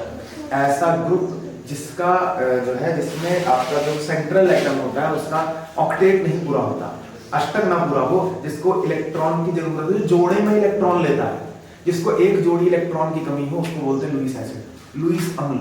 लुईस अम्ल, ये एक लुईस अम्ल है। अब ये करेगा क्या? देखो, ये Cl2 और AlCl3 ये आपस में रिएक्शन करेंगे और बनाएंगे Cl+। क्या बनाएंगे? Cl+। और ये Cl+ इलेक्ट्रॉन्स नहीं है, इसको इलेक्ट्रॉन की जरूरत। बताओ, ये इलेक्ट्रॉन लेने जब आएगा तो कहां जुड़ेगा? क्लोरोबेंजीन में, ऑर्थो और पैरा पे। एक बार ऑर्थो पे Cl लगा दोगे, एक बार पैरा पे लगा दोगे, काम खत्म, क्लोरीनीकरण खत्म। इसी Cl+ को एक बार यहाँ ऑर्थो पे जोड़ दोगे, एक बार पैरा पे जोड़ दोगे, दो प्रकार का बन जाएगा। Cl2 क्या है? क्लोरीन। क्लोरीन तो जो प्रोडक्ट बनेगा उसको लिखो। एक Cl जो रिंग से जुड़ा हुआ उसको ना हटा देना, वो तो वैसे का वैसे लगा रहेगा ना। यहाँ पे एक Cl पहले से लगा हुआ है और एक ऑर्थो पे और लग जाएगा कि ये लगा दिया मैंने, और एक प्रोडक्ट आपका ये बनेगा। एक Cl ऑलरेडी लगा रहेगा और एक पैरा पे आकर के लग जाएगा। ये दो प्रकार का प्रोडक्ट बनता हुआ नजर आएगा। ये बस पेपर में अगर पूछा जाए क्लोरोबेंजीन का हैलोजनीकरण तो आप यही इतना करके आ जाओ, काम कि जब क्लोरोबेंजीन की अभिक्रिया लुईस अम्ल की उपस्थिति में क्लोरीन के साथ कराई जाती है तो क्या बनता है? अब बताओ, रिंग से कितने क्लोरो जुड़ गए? 2 क्लोरो जुड़ गए। तो अब या तो आप इसका नाम ऐसे लिख दो, यहां से गिनो, 1 carbon, 2 carbon, 3 carbon, 4 carbon, 5 carbon, 6 carbon. Ring में 6 कार्बन, 1 नंबर वाले पे क्लोरो, 2 नंबर वाले पे क्लोरो, तो नाम हो जाएगा 1,2 डाइक्लोरोबेंजीन। 1,2 डाइक्लोरोबेंजीन। डाइक्लोरोबेंजीन बन गई 1,2 डाइक्लोरोबेंजीन। और यहाँ पे इसको गिनोगे तो यहाँ से 1 नंबर, दूसरा कार्बन, तीसरा कार्बन, चौथा, पांचवा। बताओ कहाँ कहाँ Cl आ रहा है? 1 और 4 पे, पहले वाले पे Cl लगा है और चौथे वाले पे Cl लगा है, तो नाम क्या हो जाएगा? 1,4 डाइक्लोरोबेंजीन। डाइक्लोरोबेंजीन, या इसका मैंने एक नाम तुमको और बताया था, हेलोएरीन के इंट्रोडक्शन में ही बताया था। बताओ, मेन नाम ये था क्लोरोबेंजीन। ये जो Cl है ये मेन ग्रुप है, तो ये है आपकी क्लोरोबेंजीन, और मेन ग्रुप के बगल होती है ऑर्थो। ये ऑर्थो पोजीशन, ये मेटा पोजीशन, ये पैरा पोजीशन। तो यहाँ पे देख पा रहे हो, मेन ये क्लोरोबेंजीन था, इसके ऑर्थो पे एक और क्लोरो आ गया, तो एक नाम इसका ये होता है ortho dichlorobenzene. Ortho dichlorobenzene, ortho dichlorobenzene. चाहो तो ऊपर वाला नाम लिखो, चाहो तो नीचे वाला लिख दो, ऑर्थो डाइक्लोरोबेंजीन। ये इसका नाम बता दो। इसी तरह से ये ऑर्थो, ये मेटा, ये पैरा, तो इसका हो जाता है पैरा डाइक्लोरोबेंजीन। Para dichlorobenzene. तो ऑर्थो डाइक्लोरोबेंजीन और पैरा डाइक्लोरोबेंजीन का मिक्सचर हमें मिल जाएगा जब क्लोरोबेंजीन का हम लुईस एसिड की प्रेजेंस में क्लोरीनीकरण करवाते हैं, तो हमें क्या मिलता है? ऑर्थो डाइक्लोरोबेंजीन और पैरा डाइक्लोरोबेंजीन का मिश्रण मिलता है। और इसमें ये जो पैरा डाइक्लोरोबेंजीन है ये ये होती है मुख्य उत्पाद, ये ज्यादा बनती है। जब भी दो प्रोडक्ट बनेंगे तो एक कम बनेगा एक ज्यादा बनेगा, तो ये हमेशा पैरा वाला प्रोडक्ट ज्यादा बना करेगा, ये ध्यान रहे। क्यों ज्यादा बनेगा? देखो ऑर्थो वाले में आपको पता है क्लोरीन के पास होता है तीन जोड़ी लोन पेयर, हाइड्रोजन है ये। तो आप देख पा रहे हो यहाँ पे दो क्लोरीन थोड़ा नजदीक जुड़े हुए हैं, और ये इसके पास 3 जोड़ी इलेक्ट्रॉन, इसके पास 3 जोड़ी इलेक्ट्रॉन। तो इलेक्ट्रॉन इलेक्ट्रॉन में रिपल्शन होने लगेगा, प्रतिकर्षण होने लगेगा।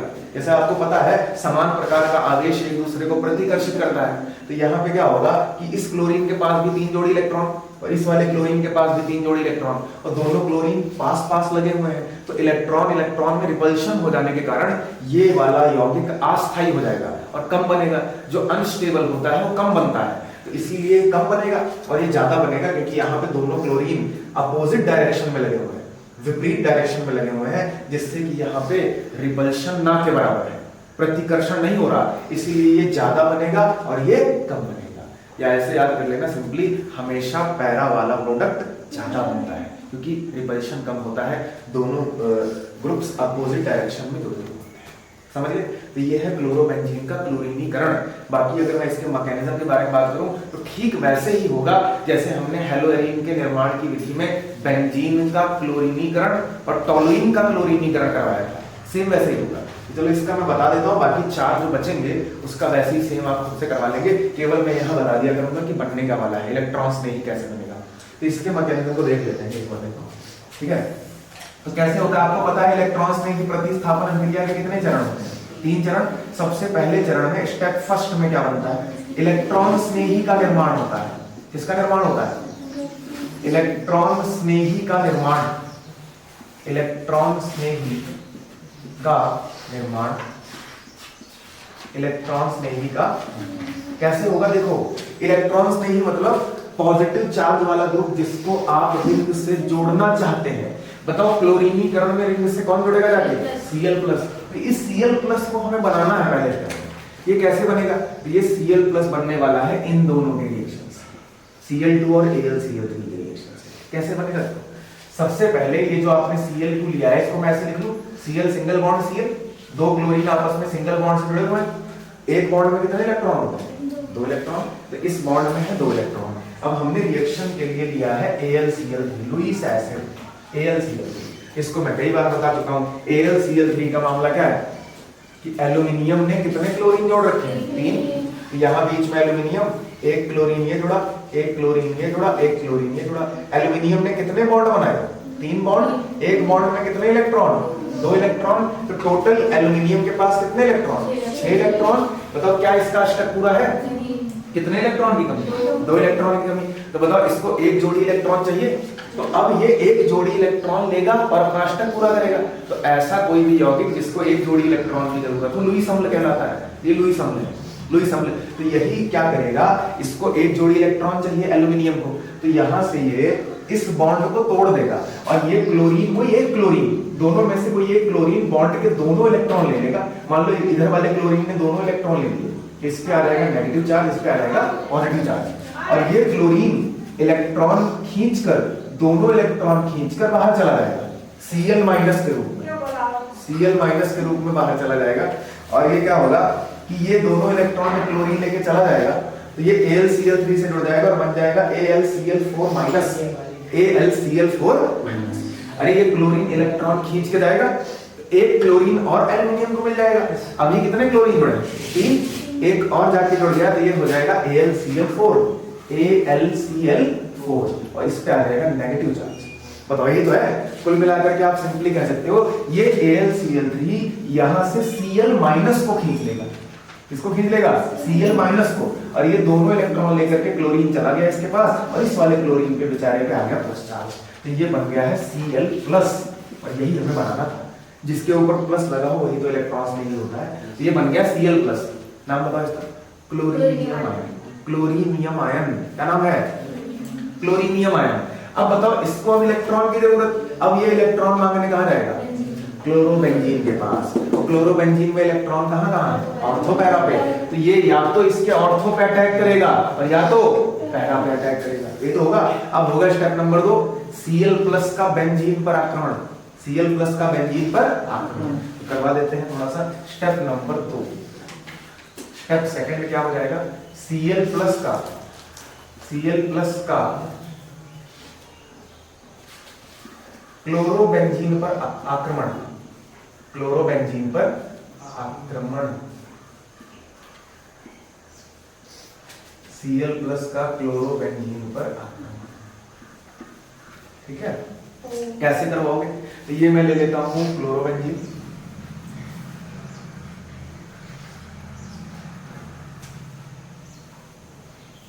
और इलेक्ट्रॉन मांगने कौन आ रहा है, Cl प्लस, जिसपे प्लस लगा हुआ है। अब इसके आने के कारण ये जो ऑर्थो पोजीशन है, ये वाली पोजीशन, ऑर्थो और पैरा पर ही तो इलेक्ट्रॉन ज्यादा थे रेजोनेंस में, तो होगा क्या कि जब ये Cl प्लस इलेक्ट्रॉन मांगने आएगा तो ये ऑर्थो पे जो आपका ये जो पाई बॉन्ड बना हुआ है, ये वाला पाई बॉन्ड, इस पाई बॉन्ड के दोनों इलेक्ट्रॉन ऑर्थो पे इकट्ठा हो जाएंगे, ऐसे इकट्ठा हो जाएंगे, और ये पाई बॉन्ड टूट जाएगा, और यहाँ इस वाले कार्बन पे नेगेटिव चार्ज आ जाएगा, और जिससे क्लोरीन लगा है उस कार्बन पे पॉजिटिव चार्ज आ जाएगा। जब इस बॉन्ड के दोनों इलेक्ट्रॉन ऑर्थो पे इकट्ठा होंगे तो ऑर्थो पे जो कार्बन है उस पे माइनस, और जिस कार्बन से क्लोरीन लगा है उस पे क्या आ जाएगा, प्लस, और कुछ ऐसा बन जाएगा, कुछ ऐसा बन जाएगा।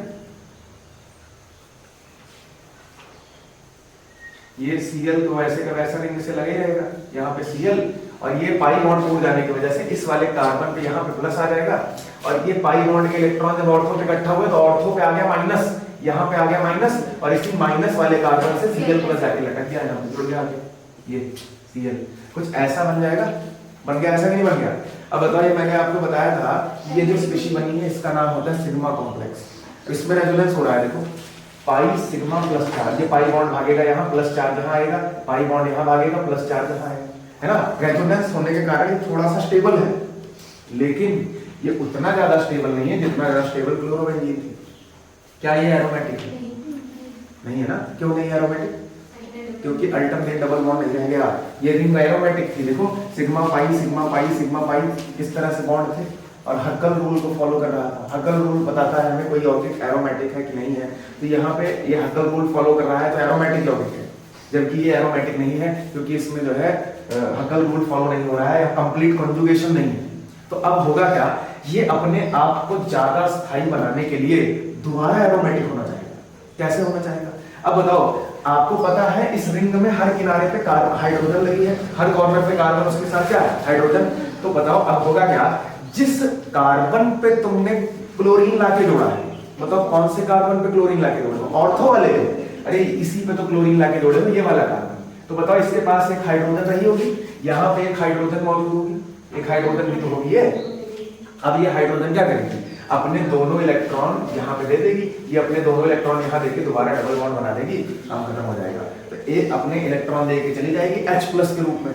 तो Cl प्लस आके रिंग से जुड़ा और H प्लस रिंग से अब हट जाएगा और इलेक्ट्रॉन्स में ही प्रतिस्थापन पूरा हो जाएगा। तो अब होगा स्टेप नंबर 3। क्या होगा?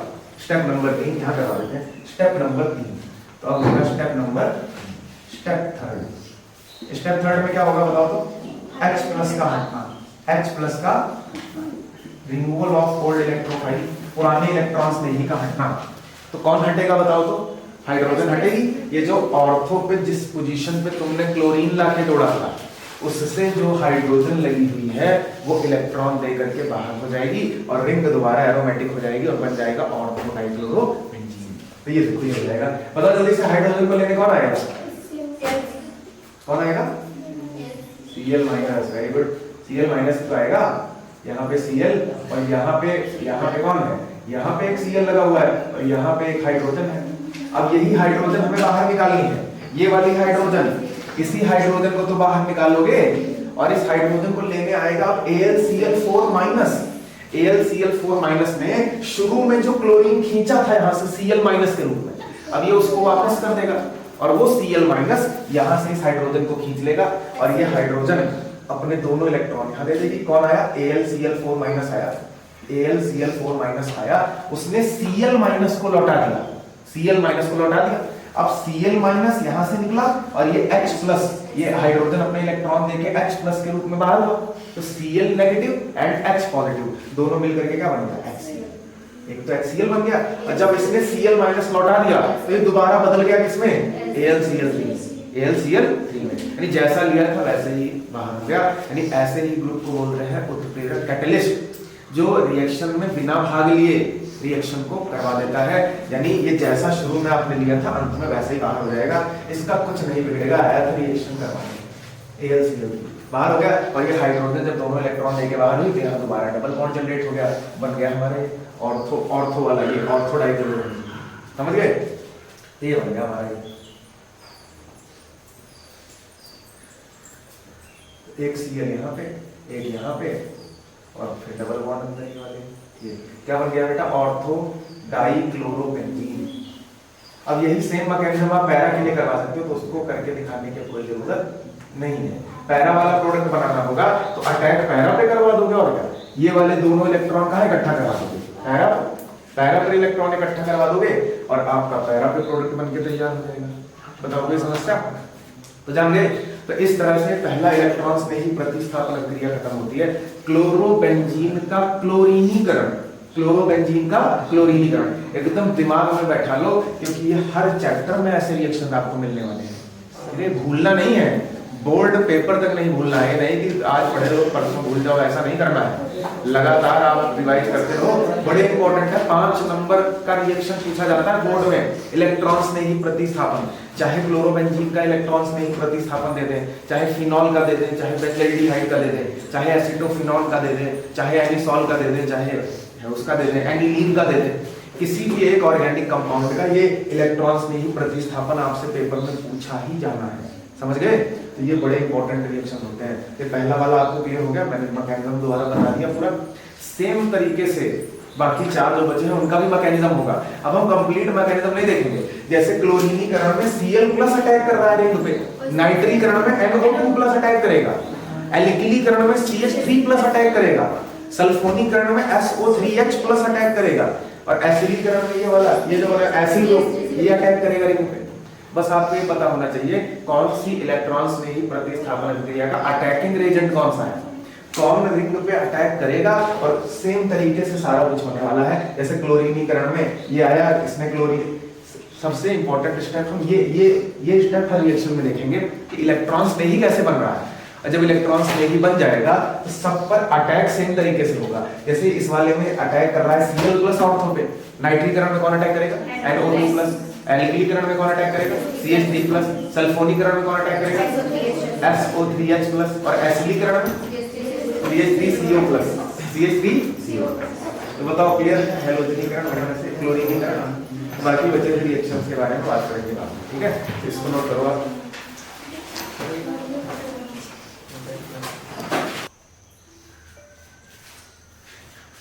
देखो क्लोरोबेंजीन के क्लोरीनीकरण के बाद अब हम लोग बात करने वाले हैं क्लोरोबेंजीन के नाइट्रीकरण के बारे में। तो देखो नाइट्रीकरण में क्या किया जाता है, आप क्या करते हो, क्लोरोबेंजीन लेते हो, हेलोएरीन में हमने ले लिए क्लोरोबेंजीन, आप कोई भी ले लो, क्लोरोबेंजीन, ब्रोमोबेंजीन, नाइट्रोबेंजीन, लेकिन हम क्लोरोबेंजीन का एग्जांपल लेके चल रहे हैं। ये हमारी क्लोरोबेंजीन। नाइट्रीकरण करवाने के लिए कभी भी तुमको नाइट्रीकरण करवाना हो तो आपको 2 एसिड चाहिए। कितने एसिड? 2 एसिड चाहिए। कौन कौन से 2 एसिड? पहला चाहिए तुमको नाइट्रिक एसिड HNO3, HNO3, और एक ऐसा लेना है सांद्र लेना है, गाढ़ा लेना है, पानी नहीं होना चाहिए। तो क्लोरोबेंजीन लेंगे और इसका रिएक्शन करवाएंगे सांद्र नाइट्रिक अम्ल, क्लोरोबेंजीन और नाइट्रिक एसिड लिया, और साथ में आप प्रेजेंस रखोगे सांद्र H2SO4 की, सांद्र H2SO4। ये दोनों एसिड लिए जाते हैं नाइट्रीकरण करवाने के लिए। तो कभी नहीं भूलना आपको कि कभी भी अगर आपसे कहा जाए नाइट्रीकरण करवाओ, चाहे क्लोरोबेंजीन का नाइट्रीकरण हो, चाहे फिनॉल का नाइट्रीकरण हो, चाहे एनिसॉल का नाइट्रीकरण हो, यानी ऐसा कोई भी यौगिक जिसमें बेंजीन रिंग आ रही है, उसका नाइट्रीकरण करवाने के लिए जब तुमसे कहा जाए तो नाइट्रीकरण करवाने के लिए तुम क्या लोगे? सांद्र HNO3 और सांद्र H2SO4 बस। और ये दोनों एसिड आपस में रिएक्ट करेंगे और बनाएंगे NO2+।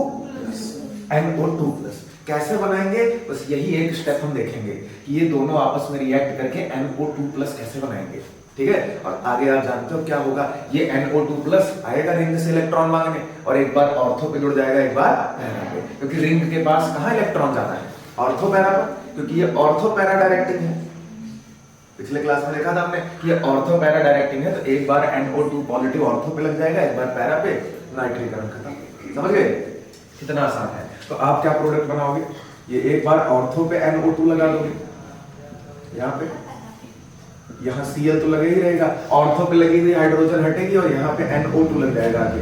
और दूसरा प्रोडक्ट क्या लगेगा बनेगा, एक बार पैरा पर लगी हुई हाइड्रोजन हटेगी और पैरा पे आकर के कौन लग जाएगा, NO2, और यहाँ पे Cl। ठीक, अब ये जो प्रोडक्ट बने हैं यही आपका नाइट्रीकरण का उत्पाद है। नाम क्या हो जाएगा, देखो मेन नाम हो जाएगा बेटा नाइट्रोबेंजीन। नाइट्रोबेंजीन, देखो रिंग से जब NO2 जुड़ जाए तो उसका नाम होता है नाइट्रोबेंजीन। और मेन ग्रुप के बगल वाली पोजीशन ऑर्थो, अब ये मेन पोजीशन है और मेन पोजीशन के बगल ये ऑर्थो, ये मेटा, ये पैरा। अब ऑर्थो पोजीशन पे क्लोरो लगा हुआ है और मेन नाम है नाइट्रोबेंजीन, तो नाम हो जाएगा ऑर्थो क्लोरो नाइट्रोबेंजीन। क्या नाम हो जाएगा, ऑर्थो क्लोरो नाइट्रोबेंजीन। नाम बड़ा इंपॉर्टेंट है, ortho chloro nitrobenzene, ortho chloro nitrobenzene. ठीक है, दूसरे वाले का नाम बताएंगे। अब बताओ फिर मेन नाम नाइट्रोबेंजीन, NO2 लगा रिंग से। अब मेन ग्रुप के बगल ये ऑर्थो, ये मेटा और ये पैरा, और पैरा पे आ गया है क्लोरो। देखो जब दो से ज्यादा प्रकार का ग्रुप आ जाए तो एक को मेन ग्रुप मान लेते हैं और दूसरे वाले को मान लेते हैं प्रतिस्थापी, सब्स्टिट्यूएंट। तो इन दोनों में मेन है नाइट्रो ग्रुप, क्लोरो और नाइट्रो में किसकी वरीयता क्रम में कौन आगे आएगा, नाइट्रो। तो नाइट्रो को वरीयता देंगे तो मेन नाम नाइट्रोबेंजीन और ये बन जाएगा आपका क्या, सब्स्टिट्यूएंट, प्रतिस्थापी। और प्रतिस्थापी को पहले लिखा जाता है। तो अब ये बताओ, ये ऑर्थो, ये मेटा, ये पैरा, तो पैरा पे क्लोरो आ रहा है तो नाम हो जाएगा para chloro nitrobenzene, para chloro nitrobenzene. तो ये रहा आपके नाइट्रीकरण का उत्पाद। जब आप नाइट्रीकरण करवाते हैं तो ऑर्थो क्लोरो नाइट्रोबेंजीन और पैरा क्लोरो नाइट्रोबेंजीन का मिश्रण बनता है। और कौन सा प्रोडक्ट ज्यादा बनेगा मैंने बताया था आपको, हमेशा पैरा वाला क्या होता है, ज्यादा बनता है, मुख्य उत्पाद होता है, मेजर प्रोडक्ट होता है। तो ज्यादा बनेगा, रीजन आपको पता है। यहाँ पे दो बड़े बड़े ग्रुप पास पास आ गए हैं जिसके कारण क्या होगा, प्रतिकर्षण, और प्रतिकर्षण के कारण ये अस्थायी हो जाएगा जिसके कारण ये कम बनेगा और ये ज्यादा बनेगा। तो क्लोरोबेंजीन का नाइट्रीकरण करने पर क्या बनता है, ऑर्थो क्लोरो नाइट्रोबेंजीन और पैरा क्लोरो नाइट्रोबेंजीन का मिश्रण प्राप्त होता है। ठीक, अब ये देख लेते हैं कि नाइट्रीकरण करवाने के लिए दो हमने जो लिए हैं, सांद्र नाइट्रिक अम्ल और सांद्र सल्फ्यूरिक अम्ल, ये दोनों आपस में रिएक्शन करके NO2+ कैसे बनाते हैं, इसका निर्माण कैसे करते हैं, बस यही देख लिया जाए। बाकी अटैक तो वैसे ही होगा जैसे पिछले वाले में करवाया था। तो हर एक रिएक्शन का मैकेनिज्म देखने की आवश्यकता नहीं है ना, तो बाकी सेम सारा कुछ होगा। बस ये दोनों आपस में रिएक्ट करके कैसे NO2+ दे रहे हैं ये देख लिया जाए। जैसे पिछले वाले में हमने देखा था कि AlCl3 और Cl2 आपस में रिएक्शन करके Cl+ कैसे बना रहे हैं, वो मेन स्टेप है हमारा। उसके बाद अटैक तो फिर यहाँ पे हो जाएगा, ऑर्थो पे या तो पैरा पे NO2+ का ये इलेक्ट्रॉन यहाँ इकट्ठा हो जाएगा, NO2 यहाँ जाके जुड़ जाएगा और फिर अगले स्टेप में NO2 के साथ लगी हुई हाइड्रोजन इलेक्ट्रॉन देके बाहर हो जाएगी और ये बन जाएगा, है ना। तो आइए देख लेते हैं कि इन दोनों के रिएक्शंस के द्वारा NO2+ का निर्माण कैसे होने वाला है। तो एक देखो, कभी कभी पेपर में ऐसे आ जाता है, क्या होता है जब क्लोरोबेंजीन की अभिक्रिया नाइट्री कारक मिश्रण के साथ कराई जाती है, ऐसे दे देगा एग्जाम्पल पेपर में तुमको। तो इन दोनों अम्लों के मिश्रण को HNO3 और H2SO4, इन दोनों के मिक्सचर को हम बोलते हैं नाइट्री कारक मिश्रण। क्या बोलते हैं, नाइट्री कारक मिश्रण। तो अगर ऐसा क्वेश्चन पेपर में आ जाए तो जान लो आपको नाइट्रीकरण करवाने के लिए कहा जा रहा है। तो यहाँ पर मैं लिख देता हूं कि इसको HNO3 प्लस H2SO4, ये दोनों जो एसिड हैं, दोनों अगर सांद्र आप लेते हो, ये भी सांद्र रहना चाहिए और ये वाला भी सांद्र रहना चाहिए, तो इन दोनों अम्लों का मिश्रण कहलाता है नाइट्री कारक मिश्रण। क्या कहलाता है, नाइट्री कारक मिश्रण। तो क्वेश्चन कैसे भी पूछा जा सकता है आपसे। एक तो सिंपली पूछ सकते हैं कि क्लोरोबेंजीन का नाइट्रीकरण, तो ऐसे करवा दोगे, या ऐसे क्या होता है जब क्लोरोबेंजीन की अभिक्रिया सांद्र नाइट्रिक अम्ल और सांद्र सल्फ्यूरिक अम्ल के मिश्रण से कराई जाती है, या क्या होता है जब क्लोरोबेंजीन की अभिक्रिया नाइट्री कारक मिश्रण के साथ कराई जाती है, या कैसे प्राप्त करेंगे क्लोरोबेंजीन से ऑर्थो क्लोरो नाइट्रोबेंजीन, या कैसे प्राप्त करेंगे क्लोरोबेंजीन से पैरा क्लोरो नाइट्रोबेंजीन। कई तरह से क्वेश्चन पूछे जा सकते हैं। ऑर्गेनिक में 3 क्वेश्चन तो हर बार हर रिएक्शन में पूछा जा सकता है। एक तो जनरल रिएक्शन जैसे नाइट्रीकरण, इसी नाम से आ जाएगा। दूसरा कैसे प्राप्त करोगे, क्या होता है जब, हर रिएक्शन पे ये चीज अप्लाई होगी, समझ गए। तो ध्यान रखना क्या होता है जब, कैसे प्राप्त करेंगे, इसको भी अपने माइंड में बैठाते हुए चला करो, ऐसे ही क्वेश्चन पूछे जाते हैं बोर्ड में। ठीक है, चलो तो ये नाइट्रीकरण में देख लेते हैं कि इन दोनों के रिएक्शन से NO2+ कैसे बनता है। तो इसमें मैं हेडिंग डाल के लिख देता हूं, इलेक्ट्रॉन स्नेही का निर्माण। इलेक्ट्रॉन स्नेही का निर्माण, यानी ये NO2+ कैसे बनेगा का निर्माण। देखो इसके लिए इलेक्ट्रॉन स्नेही का निर्माण देखने के लिए आपको इन दोनों एसिड्स का स्ट्रक्चर पता होना चाहिए। तो नाइट्रिक अम्ल का स्ट्रक्चर कैसा होता है, ये होता है नाइट्रिक अम्ल HNO3। नाइट्रिक अम्ल का सूत्र क्या है, HNO3। तो ये यहाँ पे मैंने ले ली है नाइट्रोजन, नाइट्रोजन से जोड़ दी एक ऑक्सीजन, एक जोड़ दी हाइड्रोजन, हाइड्रोजन जोड़ दी, और नाइट्रोजन से डबल बॉन्ड ऑक्सीजन, और नाइट्रोजन ने अपना लोन पेयर देकर के एक और ऑक्सीजन जोड़ ली। ये स्ट्रक्चर होता है बेटा नाइट्रिक अम्ल का, HNO3।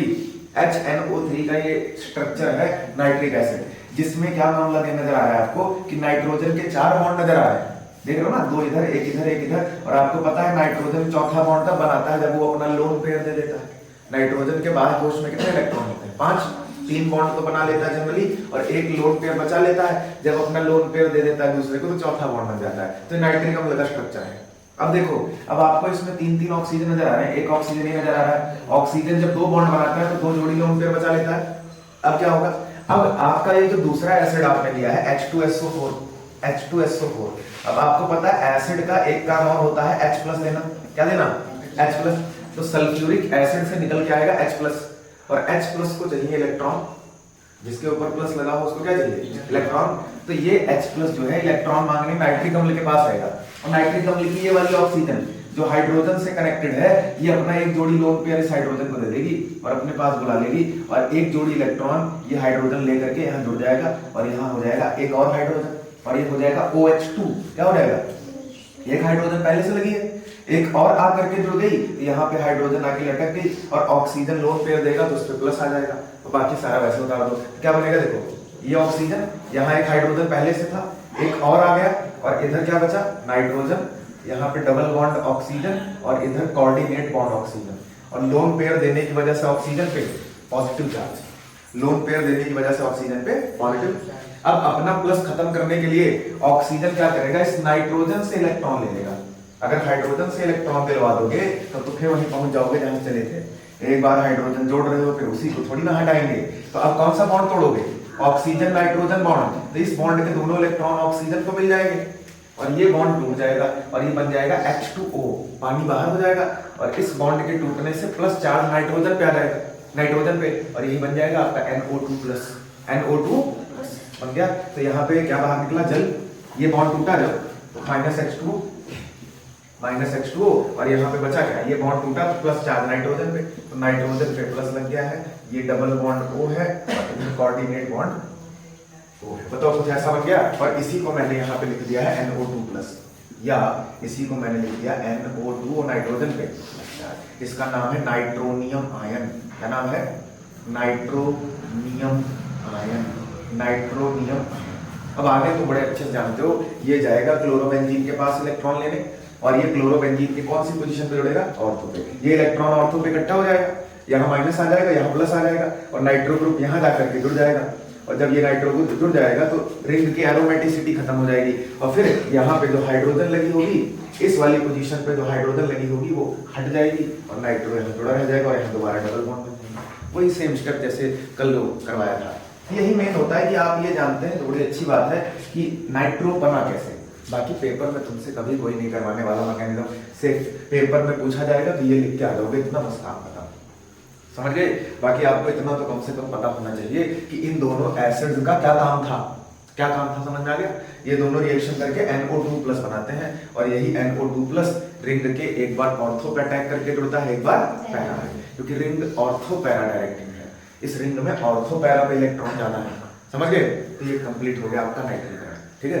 तो नोट करो जल्दी से, फिर आगे बात करें जल्दी से सल्फोनीकरण के बारे में। सल्फोनीकरण नोट हो गया तो बिठा दें।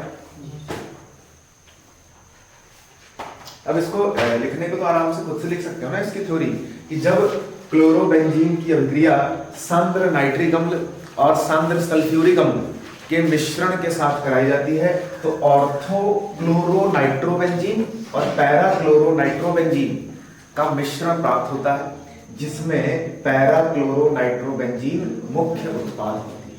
ये ज्यादा होता है, समझ गए? बस खत्म हो गया मामला। तो हो गया हो तो आगे देखा जाएगा सल्फोनीकरण, देखा जाएगा। सबका नोट हो गया? चलो तो डाल लो हेडिंग पर सल्फोनीकरण। सल्फोनीकरण बताओ, सल्फोनीकरण में रिंग से किसको लाके जोड़ने वाले हो? बोलो। वो लिखा है ना किनारे, सल्फोनीकरण में किसे जोड़ोगे?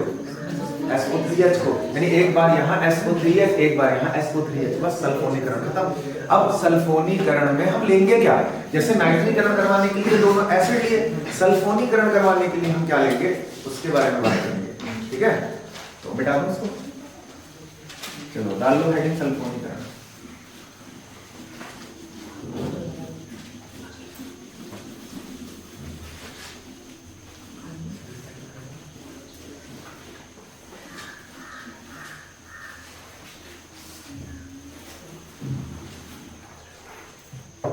तीसरा सल्फोनीकरण, क्लोरोबेंजीन का सल्फोनीकरण।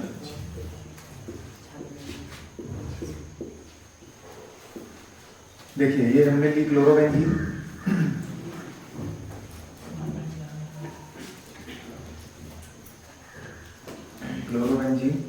तो क्लोरोबेंजीन का सल्फोनीकरण करवाने के लिए हम लेते हैं सांद्र सल्फ्यूरिक अम्ल, केवल एक एसिड। नाइट्रिक अम्ल इस बार नहीं लोगे, केवल कौन सा अम्ल लोगे? सल्फ्यूरिक अम्ल। तो क्लोरोबेंजीन लेकर के इसका रिएक्शन आप करवा दीजिए H2SO4 सल्फ्यूरिक एसिड, और एक ऐसा लेना है सांद्र। नाइट्रीकरण करवाने के लिए दोनों एसिड लेते हैं, नाइट्रिक अम्ल भी लेते हैं और सल्फ्यूरिक अम्ल भी लेते हैं, लेकिन अगर सल्फोनीकरण करवाना हो तो केवल कैसा एसिड? केवल एक एसिड H2SO4, समझ गए? अब होगा क्या, ये एसिड H2SO4 का एक अणु अपने ही जैसे दूसरे सल्फ्यूरिक एसिड के अणु से रिएक्शन करके बनाएगा SO3H+, समझे? यही इसका इलेक्ट्रॉन्स में ही है, कैसे बनेगा अभी देखेंगे। SO3H+, और इसी को एक बार कहां चिपकाओगे? ऑर्थो पे एक बार, बस खत्म, बन गया, हो गया सल्फोनीकरण, समझ गए? तो सल्फोनीकरण में हमेशा कौन सा एसिड लेते हैं? H2SO4 सल्फ्यूरिक एसिड, ठीक है? तो रिंग से मैंने जोड़ा ये Cl, बाकी सारे बॉन्ड वैसे के वैसे। एक बार ऑर्थो पे जोड़ दो SO3H, और एक बार कहां जोड़ दोगे? पैरा पे जोड़ देंगे SO3H। ये एक बार ऑर्थो पे जोड़ दिया, एक बार पैरा पे SO3H, और यहाँ Cl वैसे का वैसे लगा है। नाम बड़ा इंपॉर्टेंट है, नाम क्या हो जाएगा भाई?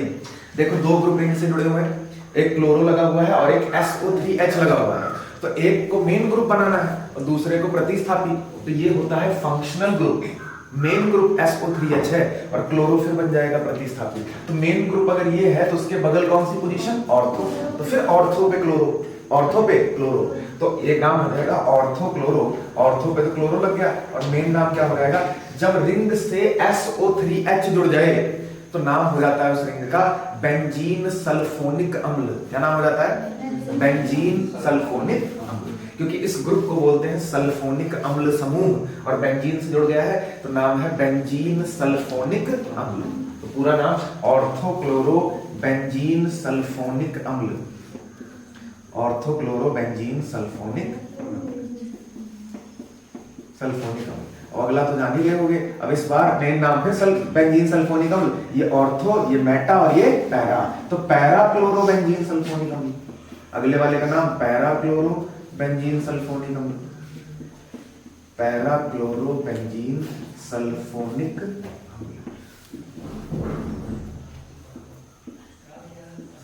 ये जल्दी बोलो, ज्यादा कौन बनेगा? पैरा वाला हमेशा ज्यादा बनेगा, तो ये मुख्य उत्पाद। तो ये था आपका सल्फोनीकरण। ये कौन है भाई? क्लोरोबेंजीन। तो हेलोएरीन का सल्फोनीकरण करवाने के लिए हम लेते हैं सांद्र H2SO4, जिसमें क्लोरोबेंजीन लेकर के हमने करवा दिया सल्फोनीकरण। तो एक बार ऑर्थो पे SO3H, एक बार पैरा पे SO3H, ठीक? क्लोरोबेंजीन ही नहीं। अब तो यहाँ रिंग पे जब तुम OH कर दोगे तो फिनॉल बन जाएगा, और यही सेम रिएक्शन फिनॉल के साथ हो जाएगा। यहाँ OH, यहाँ OH, यहाँ SO3H लगा रह जाएगा, यहाँ SO3H लगा रह जाएगा। इसीलिए जब ये 5 रिएक्शन आप पहले चैप्टर में अच्छे से पढ़ लेते हो तो हर चैप्टर में दोबारा आते हैं तो अपने आप कर ले जाओगे, आप मुझे बताने की भी जरूरत नहीं पड़ेगी। तो थोड़ा थोड़ा चेंज आएगा, बस वही चेंज करके आप फिनॉल का कर सकते हो, एनिसॉल का कर सकते हो, एनिलीन का कर सकते हो, सबका हो जाएगा है। बस ये इसमें अच्छे से इसको जान जाओ कि करते क्या है इसमें, ठीक है। चलो तो सल्फोनीकरण में ये देख लेते हैं कि ये SO3H+ कैसे बना, SO3H+ कैसे बना, इसको देख लेते हैं। तो इलेक्ट्रॉन स्नेही का निर्माण देख लेते हैं कैसे हुआ, इलेक्ट्रॉन स्नेही का निर्माण। देखो अब इसका इलेक्ट्रॉन स्नेही जो SO3H पॉजिटिव है, इस कैसे बना है ये, इसको बनाने के लिए तुमको इसका स्ट्रक्चर पता होना चाहिए। सल्फ्यूरिक एसिड का स्ट्रक्चर कैसा होता है, सल्फ्यूरिक अम्ल का फार्मूला H2SO4, H2SO4। अब इसको इसका जो संरचना सूत्र होता है सल्फ्यूरिक अम्ल का, ये होता है sulphur double bond oxygen, double bond oxygen, single bond O, single bond H, single bond O, single bond H। ये है सल्फ्यूरिक एसिड, सल्फ्यूरिक अम्ल। H2SO4 देखो कितने हाइड्रोजन, एक दो हाइड्रोजन और एक सल्फर और 4 ऑक्सीजन, ये संरचना सूत्र है सल्फ्यूरिक अम्ल का। अब बताओ ये ऑक्सीजन 2 बॉन्ड बनाया है तो 2 लोन पेयर बचा लिया, ये ऑक्सीजन 2 बॉन्ड बनाया तो 2 लोन पेयर बचा लिया, और ये भी 2 लोन पेयर बचा लिए हैं, पाई बॉन्ड बनाए हैं जो यहाँ पे। अब देखो यहाँ पे क्या है, अब आपको पता है जब आप रिएक्शन करवाने के लिए सल्फ्यूरिक अम्ल लोगे तो उसमें सल्फ्यूरिक अम्ल के लाखों करोड़ों अणु रहेंगे। ऐसा तो है नहीं कि एक ही सल्फ्यूरिक अम्ल आपके पास है। तो एक सल्फ्यूरिक अम्ल का अणु ये रहा, अब इसके ऊपर अटैक करेगा दूसरा सल्फ्यूरिक एसिड, और तुमको पता है दूसरा सल्फ्यूरिक एसिड H+ भी तो दे सकता है, अम्ल का एक काम H+ भी तो देना होता है। तो किसी दूसरे सल्फ्यूरिक एसिड से एक H+ निकल के आएगा और वो इस ऑक्सीजन से ले लेगा लोन पेयर, क्या ले लेगा, लोन पेयर, और ये हाइड्रोजन आएगी और इस ऑक्सीजन से कनेक्ट हो जाएगी, और ये एक और हाइड्रोजन आ जाने की वजह से फिर हो जाएगा OH2, और लोन पेयर जब ऑक्सीजन देता है तो उस पे क्या आ जाता है, प्लस चार्ज। कोई भी एटम जब अपना लोन पेयर दूसरे को देता है उस पे प्लस चार्ज आ जाता है, ठीक। तो ये लोन पेयर ऑक्सीजन ने इसको दिया, तो किसको इलेक्ट्रॉन चाहिए थे, तो क्या बन गया बताओ, सल्फर डबल बॉन्ड ऑक्सीजन, इधर ऑक्सीजन के साथ हाइड्रोजन वैसे के वैसे लगी हुई है ये, और यहाँ पे क्या मामला हो गया, डबल बॉन्ड O, और ये O और एक और हाइड्रोजन आकर के जुड़ गई है, 2 हाइड्रोजन। बताओ इस ऑक्सीजन के पास कितने हाइड्रोजन, 2 हो गए, और लोन पेयर देने की वजह से ऑक्सीजन पे प्लस, इस पे आ गया प्लस चार्ज। अब बताओ कौन सा बॉन्ड टूटेगा, जल्दी बोलो, ऑक्सीजन सल्फर बॉन्ड। अपना प्लस खत्म करने के लिए ऑक्सीजन क्या करेगा, ये वाला बॉन्ड तोड़ लेगा, ऑक्सीजन सल्फर का बॉन्ड टूट जाएगा, और फिर जल बाहर H2O, पानी बाहर हो गया, माइनस H2O बचा क्या, जब ये बॉन्ड टूटा तो ऑक्सीजन का प्लस खत्म हुआ और H2O पानी बाहर हो गया और प्लस चार्ज आ गया है सल्फर पे। ये बॉन्ड टूटा तो सल्फर का एक इलेक्ट्रॉन ऑक्सीजन के पास चला गया, सल्फर का नुकसान हो गया, तो सल्फर पे क्या आ जाएगा, पॉजिटिव। तो ये बन गया देखो S double bond O, double bond O, और यहाँ पे सिंगल बॉन्ड O, यहाँ पे एक हाइड्रोजन और सल्फर पे प्लस चार्ज। बताओ बन गया वही कि नहीं बन गया, यही बन गया देखो SO3H+। सल्फर के पास कितने ऑक्सीजन, 1 2 3, एक हाइड्रोजन, तो बन इसको या तो शॉर्ट में ऐसे या SO3H और सल्फर पे क्या लगा है प्लस, ये देखो बन गया कि नहीं बन गया। तो इस तरह से जो है आपका इसका इलेक्ट्रॉन स्नेही बनता है, सल्फोनीकरण का इलेक्ट्रॉन स्नेही। क्लियर है बात। तो सल्फोनीकरण में कौन से ग्रुप को रिंग से जोड़ोगे, SO3H, SO3H। क्लियर है बात। चलो नोट हो गया हो तो अगला चले, 2 और बचा है बस खत्म हो गया, सल्फोनीकरण हो गया। अगला डालो हेडिंग फ्रीडल क्राफ्ट एल्किलीकरण, फ्रीडल क्राफ्ट एल्किलीकरण, मिटा दे इसको।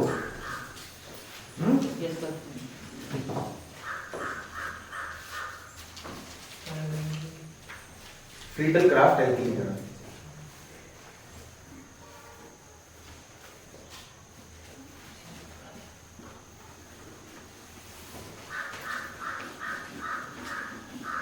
देखो फ्रीडल क्राफ्ट एल्किलीकरण में क्या करेंगे, कौन सा ग्रुप रिंग से जोड़ोगे, जल्दी बोलो। यहां देखिए बताओ, एल्किलीकरण में रिंग से CH3+, एक बार ऑर्थो पे एक बार पैरा पे, बस एक बार CH3 को ऑर्थो पे जोड़ दोगे, एक बार पैरा पे जोड़ दोगे।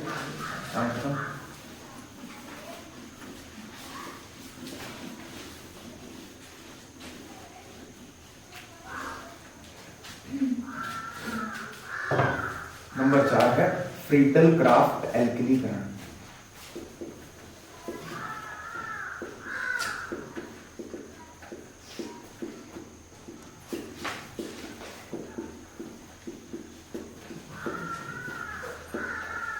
ठीक, देखो फ्रीडल क्राफ्ट एल्किलीकरण में क्या लिया जाता है, आप क्लोरोबेंजीन लेकर के उसका रिएक्शन करवाते हो बेटा CH3Cl, मैथिल क्लोराइड के साथ, किसके साथ करवाते हो? Maithil chloride, Maithil chloride, CH3Cl क्या है? मैथिल क्लोराइड। अब ये रिएक्शन करवाने के लिए फिर तुम ले लोगे लुईस एसिड AlCl3, AlCl3। और अभी आप जानते हो इसका काम क्या है? ये यहां से क्लोरीन को खींच लेगा क्लोरीन को, क्योंकि एल्यूमिनियम को एक जोड़ी इलेक्ट्रॉन चाहिए, तो ये दोनों इलेक्ट्रॉन लेकर के क्लोरीन भाग जाएगा एल्यूमिनियम के पास और बना देगा फिर AlCl4 माइनस, और ये बॉन्ड टूटेगा तो कार्बन पे आ जाएगा प्लस और बन जाएगा आपका यही जो आप चाहते हैं CH3 प्लस। मैथिलीनियम आयन, कौन सा आयन है? मैथिलीनियम आयन। अब इसी को एक बार ऑर्थो में चिपकाओ, एक बार पैरा पे, बस हो गया, एल्किलीकरण खत्म। समझ गए? एक बार ऑर्थो पे CH3, एक बार पैरा पे, तो क्या बन जाएगा बोलो? एक ये बन जाएगा, देखो रिंग से ये लगाई है Cl पहले से ही, और एक बार यहाँ पे CH3 लग गया, और एक बार कहाँ लगाना है? पैरा पे लगाना है CH3। ऑर्थो और पैरा पर लगी हुई हाइड्रोजन हटी और यहाँ पे CH3। नाम मारो, नाम में ही तो सब कुछ है। क्या है नाम इसका? देखो फिर दो ग्रुप रिंग से जुड़े, एक क्लोरो एक मैथिल। अब वरीयता आप किसे दोगे? तो वरीयता मेन ग्रुप जो है वो मैथिल होगा, मैथिल मेन ग्रुप कौन होगा? मैथिल। तो ये मेन ग्रुप हो गया, मेन ग्रुप के बगल कौन? ऑर्थो, और यहाँ पे ये मेन ग्रुप, ये बगल ऑर्थो, ये मेटा, ये तो यहाँ ऑर्थो पे क्लोरो, ऑर्थो पे Cl, और जब रिंग से CH3 जुड़ा रहे तो उसका नाम होता है टॉलुइन। क्या नाम होता है? टॉलुइन। बताया था ना, रिंग से जब एल्किल ग्रुप मैथिल जुड़ा हो तो टॉलुइन होता है नाम उसका। तो इसका नाम क्या हो जाएगा? ऑर्थोक्लोरोटॉलुइन, ऑर्थोक्लोरोटॉलुइन, ऑर्थोक्लोरोटॉलुइन। ठीक है। दूसरा क्या हो जाएगा? यहाँ पे मेन ग्रुप हो जाएगा फिर CH3, ये ऑर्थो, ये मेटा और ये पैरा, तो इसका नाम है पैराक्लोरोटॉलुइन, पैराक्लोरोटॉलुइन, पैराक्लोरोटॉलुइन। ठीक। कौन सा ज्यादा बनेगा? पैरा वाला हमेशा ज्यादा बनेगा, मुख्य उत्पाद ये ज्यादा हो जाएगा। बस हो गया। अब ये था फ्रीडल क्राफ्ट एल्किलीकरण। अब इसमें इलेक्ट्रॉन्स नहीं कैसे बनेगा इसको भी बता दें, वो भी बता ही दिया मैंने यहाँ पे। चलो फिर से लिख देते हैं एक बार। इलेक्ट्रॉन्स नहीं का निर्माण कैसे होगा? देखो इलेक्ट्रॉन्स नहीं, CH3 प्लस कैसे बनेगा? इलेक्ट्रॉन्स नहीं का निर्माण। ठीक। तो ये मैथिल क्लोराइड है हमारी CH3Cl, और रिएक्शन करवाने के लिए ये हो AlCl3। अब AlCl3 आपको पता है लुईस एसिड क्या है? कई बार बताया मैंने कि एल्यूमिनियम में कितने क्लोरीन जोड़ रखे हैं? 3, एक इधर, एक इधर, एक इधर। एक बॉन्ड में कितने इलेक्ट्रॉन? 2। एक बॉन्ड में 2 इलेक्ट्रॉन, 2 इलेक्ट्रॉन इस बॉन्ड में, 2 इलेक्ट्रॉन इस बॉन्ड में, 4, और 2 इलेक्ट्रॉन इस बॉन्ड में, 4 2 6। एल्यूमिनियम के पास कितने इलेक्ट्रॉन? 6 इलेक्ट्रॉन। अब उसको अपना अष्टक पूरा करना है, 2 इलेक्ट्रॉन की बहुत ही ज्यादा कमी एल्यूमिनियम के पास है, तो जो जोड़े में इलेक्ट्रॉन लेता है वो कौन होता है? Lewis acid. तो बताओ इसको एक जोड़ी इलेक्ट्रॉन चाहिए, और एक जोड़ी इलेक्ट्रॉन कहां से ले लेगा? ये बॉन्ड जो है कार्बन क्लोरीन बॉन्ड, ये पोलर बॉन्ड है। तुमको पता है कार्बन और क्लोरीन में क्लोरीन की इलेक्ट्रोनेगेटिविटी कार्बन से ज्यादा होती है, तो इस बॉन्ड के दोनों इलेक्ट्रॉन क्लोरीन खींच लेगा, और क्लोरीन जब खींच लेगा तो क्लोरीन पे आ जाएगा माइनस, और कार्बन पे क्या आ जाएगा? प्लस। और एल्यूमिनियम कहेगा क्लोरीन से कि तुम मेरे पास आ जाओ, मुझे एक जोड़ी इलेक्ट्रॉन दे दो, और ये बॉन्ड टूट जाएगा, और ये क्लोरीन दोनों इलेक्ट्रॉन लेकर एल्यूमिनियम के पास चला जाएगा और Cl माइनस के रूप में जाएगा, बन जाएगा आपका AlCl4 माइनस, और ये बॉन्ड टूट गया और कार्बन का एक इलेक्ट्रॉन क्लोरीन लेके भाग गया, तो कार्बन पे पूरा प्लस आ गया, बन गया CH3 प्लस, बन गया आराम से। तो लुईस एसिड आपने लिया था और इसने जो है CH3 प्लस बनवा दिया। अब इसका नाम बताया था मैथिलीनियम आयन। क्या नाम है इसका? मैथिलीनियम आयन, मैथिलीनियम आयन। अब यही मैथिलीनियम आयन क्या करेगा? रिंग से इलेक्ट्रॉन मांगने जाएगा क्लोरोबेंजीन के पास, एक बार यहां जुड़ेगा, एक बार यहां जुड़ेगा, और ये दोनों बन जाएंगे। समझ गए? ये है फ्रीडल क्राफ्ट एल्किलीकरण।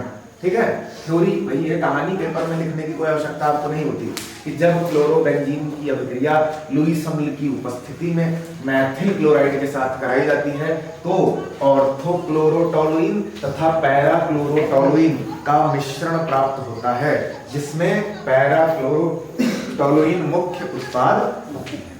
समझ गए? तो या तो आप ऐसे कहानी लिखिए, तो कहानी आपको पेपर में लिखने की कोई आवश्यकता नहीं होती, आप केवल रिएक्शन लिख दो बस। ठीक है। लास्ट रिएक्शन एक और बचा है, नोट हो गया हो तो उसके बारे में बात करें। फ्रीडल क्राफ्ट एसिलीकरण, फ्रीडल क्राफ्ट एसिलीकरण। ठीक है, मिटा इसको।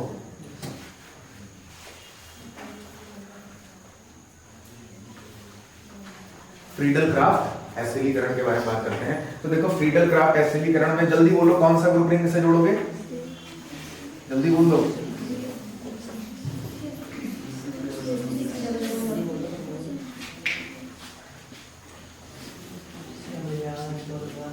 ये CH3CO कार्बन पे बच्चा। देखो अब आप लोगे क्या, लास्ट है फ्रीडल क्राफ्ट एसिलीकरण, फ्रीडल क्राफ्ट एसिलीकरण। ठीक, देखो फ्रीडल क्राफ्ट एसिलीकरण में आप क्या लोगे, फ्रीडल क्राफ्ट एसिलीकरण में आप लेंगे क्लोरोबेंजीन का रिएक्शन करवाओगे एसिटिल क्लोराइड के साथ, किसके साथ, एसिटिल क्लोराइड। एल्किलीकरण में मैथिल क्लोराइड लेते हैं और एसिलीकरण में आप लेने वाले हो एसिटिल क्लोराइड। ये होती है CH3 single bond C double bond O single bond Cl। इसका अम्ल हैलाइड का एग्जांपल है, देखो RCOX। RCOX क्या होते हैं, अम्ल हैलाइड। और जब R के जगह मैथिल और X के जगह Cl लगा दोगे तो इसको बोलते हैं एसिटिल क्लोराइड। क्या बोला जाता है, एसिटिल क्लोराइड, एसिटिल क्लोराइड। ठीक है, अब देखो अब जब आप एसिटिल क्लोराइड से रिएक्शन करवाएंगे तो क्या होगा, अब फिर ये AlCl3 क्या करेगा, जल्दी बोलो, फिर Cl को खींच लेगा या क्या। ये AlCl3 जो आपने लिया है इसका क्या फंक्शन है, क्या करेगा, ये AlCl3 फिर यहां से कार्बन और क्लोरीन के बॉन्ड को तोड़ देगा और ये क्लोरीन दोनों इलेक्ट्रॉन खींच के भाग जाएगा एल्युमिनियम के पास और ये बॉन्ड टूटेगा और कार्बन पे क्या आ जाएगा, पॉजिटिव चार्ज, कार्बन पे पॉजिटिव चार्ज आ जाएगा और ये बन जाएगा आपका CH3 single bond C double bond O carbon पे प्लस चार्ज बन गया। अब बताओ इलेक्ट्रॉन की जरूरत किसे है, कार्बन को, तो आप रिंग से कार्बन को कनेक्ट करोगे। कार्बन तो इलेक्ट्रॉन लेने जाएगा रिंग के पास, तो आप क्या करोगे, एक बार इस ग्रुप को ऑर्थो पे एक बार पैरा पे, तो कार्बन को कनेक्ट करोगे। ऐसे अगर तुमने कनेक्ट कर दिया तो तुम्हारा कल्याण हो गया। C डबल बॉन्ड O गलत है, ये सोचो, लाओ इसे सोझे लाई भेज दी यहाँ, तो ये गलत है ना। तो आप क्या करोगे, रिंग पे उसको जोड़ा जाता है इसके ऊपर प्लस चार्ज लगा है, तो बताओ प्लस चार्ज किसके ऊपर है, कार्बन के ऊपर। तो आप कार्बन को लाके कनेक्ट करोगे रिंग से, ना कि ऐसे, ये गलत है। ऐसे लिखा जाएगा, कार्बन आगे आएगा, ये आगे आएगा C डबल बॉन्ड O और यहाँ क्या CH3। समझे बात को, यहाँ भी वही कहानी, पैरा में भी C double bond O single bond CH। ये दो चीजें आपको बनती हुई नजर आएंगी। ये है फ्रीडल क्राफ्ट एसिलीकरण। इसमें देखो ध्यान से, अब ये जो ग्रुप है, अब नाम देखो, नाम क्या हो जाएगा, नाम क्या हो जाएगा कि ये जो ग्रुप है हमारा, तो मेन नाम तो आपका ये हो जाएगा। दो ग्रुप भी जुड़े हुए हैं, एक क्लोरो है और एक कौन है, मेन ग्रुप आपका हो जाएगा ये कीटोन ग्रुप। बताओ ये कीटोन ग्रुप है COCH3। COCH3 कौन सा ग्रुप होता है, कीटोन ग्रुप। तो याद हो आपको, तो एरोमेटिक कीटोन का उदाहरण है ये रिंग के ऊपर जब हम ये जोड़ते थे, याद करो, ये रिंग मैंने ली और रिंग के ऊपर जब हम क्या जोड़ देते थे, COCH3, ये C double bond O single bond CH3, ये कीटोन ARCOR वाला कीटोन है। देखो एक रिंग है, फिर कार्बन नहीं है और इधर R है, RCOR कीटोन होता है ना, इसमें एक R की जगह AR लगा दिया और यहाँ पे एक R की जगह CH3, ये कीटोन था एसिटोफिनॉन। क्या नाम था, तो ये इसका नाम होता है एसिटोफिनॉन, एसिटोफिनॉन।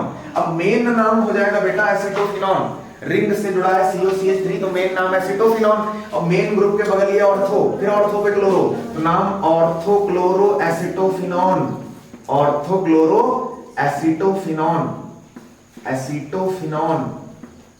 ये नाम है ऑर्थोक्लोरो एसिटोफिनॉन। और ये जो है ये कौन है भाई, पैराक्लोरो एसिटोफिनॉन, पैराक्लोरो एसिटोफिनॉन।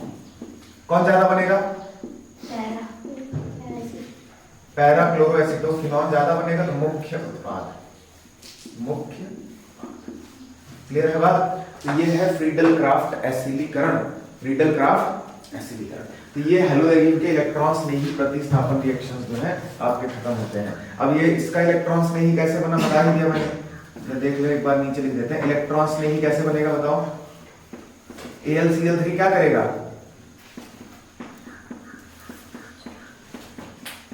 बोलो, ये आपने लिया है CH3COCl, और रिएक्शन के लिए क्या लिया, AlCl3। अब ये AlCl3 क्या करेगा, यहां से Cl माइनस को खींच लेगा और ये क्लोरीन दोनों इलेक्ट्रॉन ले करके एल्युमिनियम के पास चला जाएगा और बन जाएगा AlCl4 माइनस। और यहाँ बचेगा क्या, ये बॉन्ड टूटा तो कार्बन पे प्लस, ये बचा आपका CH3C double bond O carbon पे प्लस। इसको बोलते हैं एसिल, एसिल समूह। कौन सा समूह है ये, एसिल समूह। रिंग से एसिल ग्रुप जाकर के जोड़ रहे हो आप, इसको बोलते हैं एसिल ग्रुप। और रिंग से एसिल ग्रुप जोड़ने के कारण ही रिएक्शन का नाम है एसिलीकरण, एसिलीकरण। इससे पिछले वाले रिएक्शन का नाम एल्किलीकरण इसलिए था क्योंकि आप रिंग से एल्किल ग्रुप जोड़ रहे थे, मैथिल एल्किल, तो इसीलिए जो ग्रुप आप रिंग से जोड़ रहे हो उसी के आधार पे नाम पड़ जाता है। नाइट्रीकरण में आप नाइट्रो जो है NO2 ग्रुप नाइट्रो ग्रुप जोड़ते हो तो नाइट्रीकरण नाम पड़ जाता है, ये होता है। हैलोजनीकरण में आप रिंग से हैलोजस जोड़ते हो तो हैलोजनीकरण नाम पड़ जाता है। तो ये क्लोरोबेंजीन की इलेक्ट्रॉन स्नेही प्रतिस्थापन क्रियाएं हमारी समाप्त हो गई। कितने तरह की थी, 5 तरह की। ऐसी रासायनिक क्रियाएं जिनमें एक इलेक्ट्रॉन स्नेही का दूसरे इलेक्ट्रॉन स्नेही द्वारा प्रतिस्थापन हो जाता है, उन्हें बोला जाता है इलेक्ट्रॉन स्नेही प्रतिस्थापन क्रियाएं। 5 तरह की होती हैं, हैलोजनीकरण, नाइट्रीकरण, सल्फोनीकरण, एल्किलीकरण और एसिडीकरण। हैलोजनीकरण में क्या करते हैं, क्लोरोबेंजीन की अभिक्रिया क्लोरीन से लुईस अम्ल की उपस्थिति में करवा देते हैं, तो एक बार ऑर्थो पे क्लोरो एक बार पैरा पे क्लोरो लग जाता है। नाइट्रीकरण में क्या होता है, क्लोरोबेंजीन की अभिक्रिया नाइट्रिक कारक मिश्रण सांद्र नाइट्रिक अम्ल और सांद्र सल्फ्यूरिक अम्ल के साथ करवा देते हैं, जिससे कि रिंग पे एक बार ऑर्थो पे नाइट्रो एक बार पैरा पे नाइट्रो बन जाता है, लग जाता है। ऑर्थो क्लोरोनाइट्रोबेंजीन और पैरा क्लोरोनाइट्रोबेंजीन बनती है। सल्फोनीकरण में क्लोरोबेंजीन की अभिक्रिया सांद्र सल्फ्यूरिक अम्ल से करवाते हैं, तो एक बार ऑर्थो पे SO3H एक बार पैरा पे SO3H जुड़ जाता है। ऑर्थो क्लोरोबेंजीन सल्फोनिक अम्ल और पैरा क्लोरोबेंजीन सल्फोनिक अम्ल का मिश्रण प्राप्त होता है। फ्रीडल क्राफ्ट एल्किलीकरण में क्या करते हैं, क्लोरोबेंजीन की अभिक्रिया मेथिल क्लोराइड के साथ करवाते हैं लुईस अम्ल की प्रेजेंस में, तो बनता है मेथिलीनियम आयन और उसी CH3+ को एक बार ऑर्थो पे एक बार पैरा पे लगा देते हैं, तो बनती है ऑर्थो क्लोरोटोलुइन और पैरा क्लोरोटोलुइन। और फ्रीडल क्राफ्ट एसिलीकरण में क्या करते हैं, फ्रीडल क्राफ्ट एसिलीकरण में क्लोरोबेंजीन की अभिक्रिया एसिटिल क्लोराइड के साथ लुईस अम्ल की उपस्थिति में करवाते हैं, तो बनता है CH3CO पॉजिटिव एसिल ग्रुप और उसी एसिल ग्रुप को एक बार ऑर्थो पे एक बार पैरा पे लगा देते हैं, तो बनती है ऑर्थो क्लोरोएसिटोफिनॉन और पैरा क्लोरोएसिटोफिनॉन, जिसमें हर रिएक्शन में पैरा वाला उत्पाद मुख्य उत्पाद होता है। ये थी क्लोरोबेंजीन की इलेक्ट्रॉन स्नेही प्रतिस्थापन अभिक्रियाएं। अब इसके बाद एक छोटा सा टॉपिक और छोड़ रखा है आपने आपके लिए, DDT। तो DDT के बारे में भी थोड़ा सा पढ़ना बाकी है, उसको भी निपटा दें, चैप्टर फिनिश है, ठीक है। तो DDT हाई निकाल लो अपने कॉपी में, 5 मिनट का काम होगा। तो देखो अब हम लोग इस चैप्टर में लास्ट में DDT के बारे में बात करने वाले हैं। देखो DDT क्या होता है, DDT का सबसे पहले तो आपको पूरा नाम याद करना है। DDT का पूरा नाम होता है डाइक्लोरो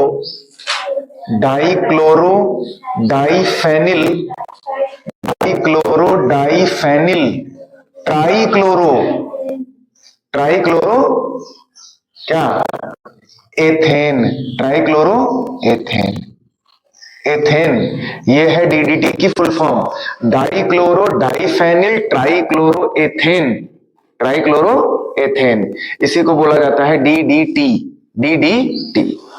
तो आइए देखते हैं, सबसे पहले इस DDT के बारे में थोड़ा जान लेते हैं कि DDT का इतिहास क्या था, DDT की खोज किसने की, और फिर जो है DDT के गुणों के बारे में कैसे पता चला, ये करता क्या है।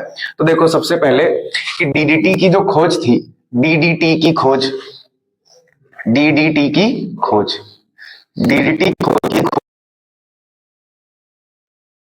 74 में कब हुई थी, 1874 में। 1874 में एक वैज्ञानिक थे ओथमार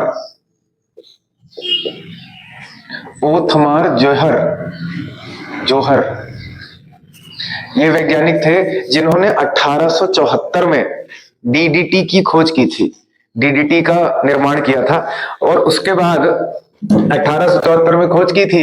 अब इसका जो है सन 1939 में, कब, 1939 में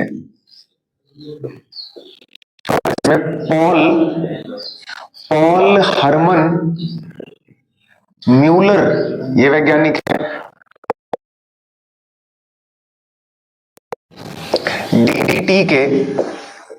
DDT के कीटनाशक गुणों का पता लगाया, DDT के कीटनाशक गुणों का पता लगाया।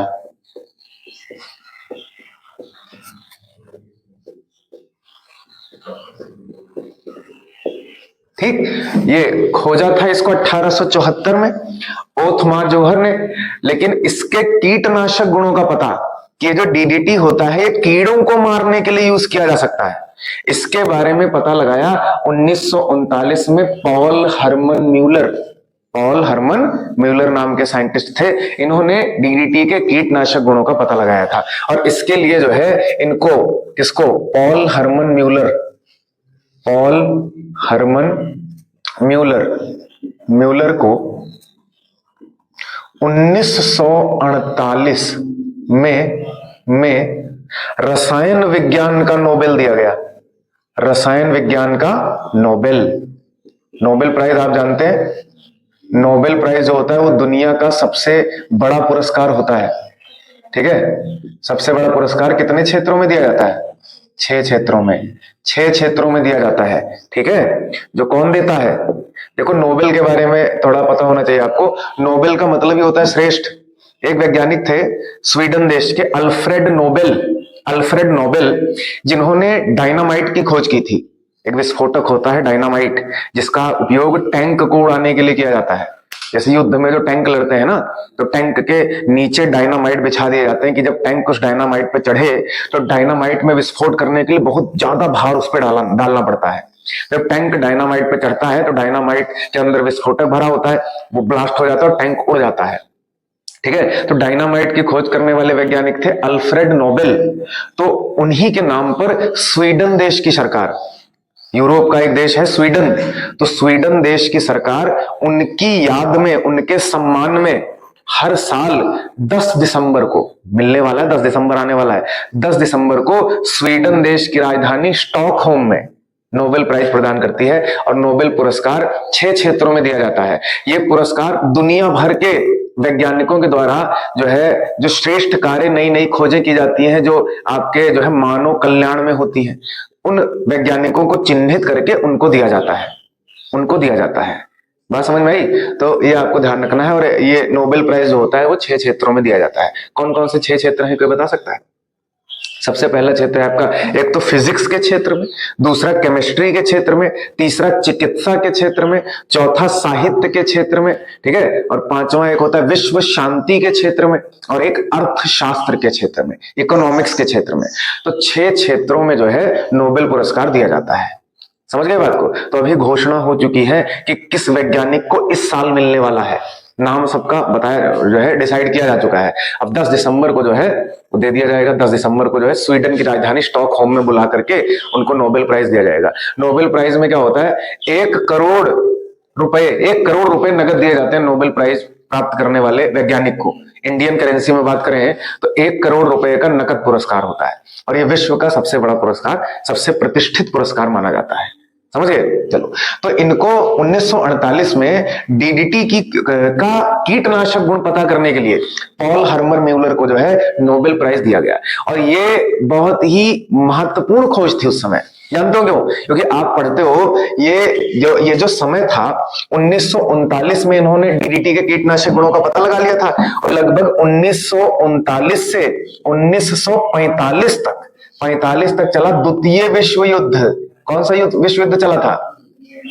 द्वितीय विश्व युद्ध। तो इस द्वितीय विश्व युद्ध के दौरान डीडीटी की खोज होना एक बड़ा सकारात्मक जो है पहलू था। ऐसे में हुआ क्या, जैसे देखो आपको पता है जब विश्व युद्ध होता है तो बहुत सारे दुनिया भर के देश आपस में लड़ने लगते हैं। तो जब द्वितीय विश्व युद्ध हुआ तो उसमें बहुत सारे सैनिक मारे गए, बहुत सारे सैनिक घायल हो गए। जगह जगह जो है विस्फोट हो जाने से परमाणु बम गिरा दिया अमेरिका ने उसी में जापान के ऊपर।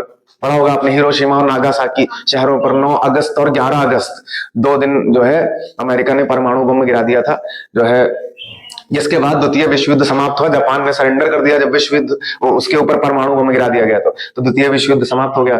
तो उस दौरान 1939 से 1945 के बीच जो द्वितीय विश्व युद्ध चल रहा था उसमें जो सैनिक घायल हो रहे थे, या जहां पे जिन देशों में बहुत ज्यादा बीमारियां फैल रही थी जो है, बहुत ज्यादा मिसाइलों का प्रयोग करने से, बम गिराने से, तो वहां पे टाइफाइड और मलेरिया जैसे रोग बहुत तेजी से फैल रहे थे और लोग मर रहे थे।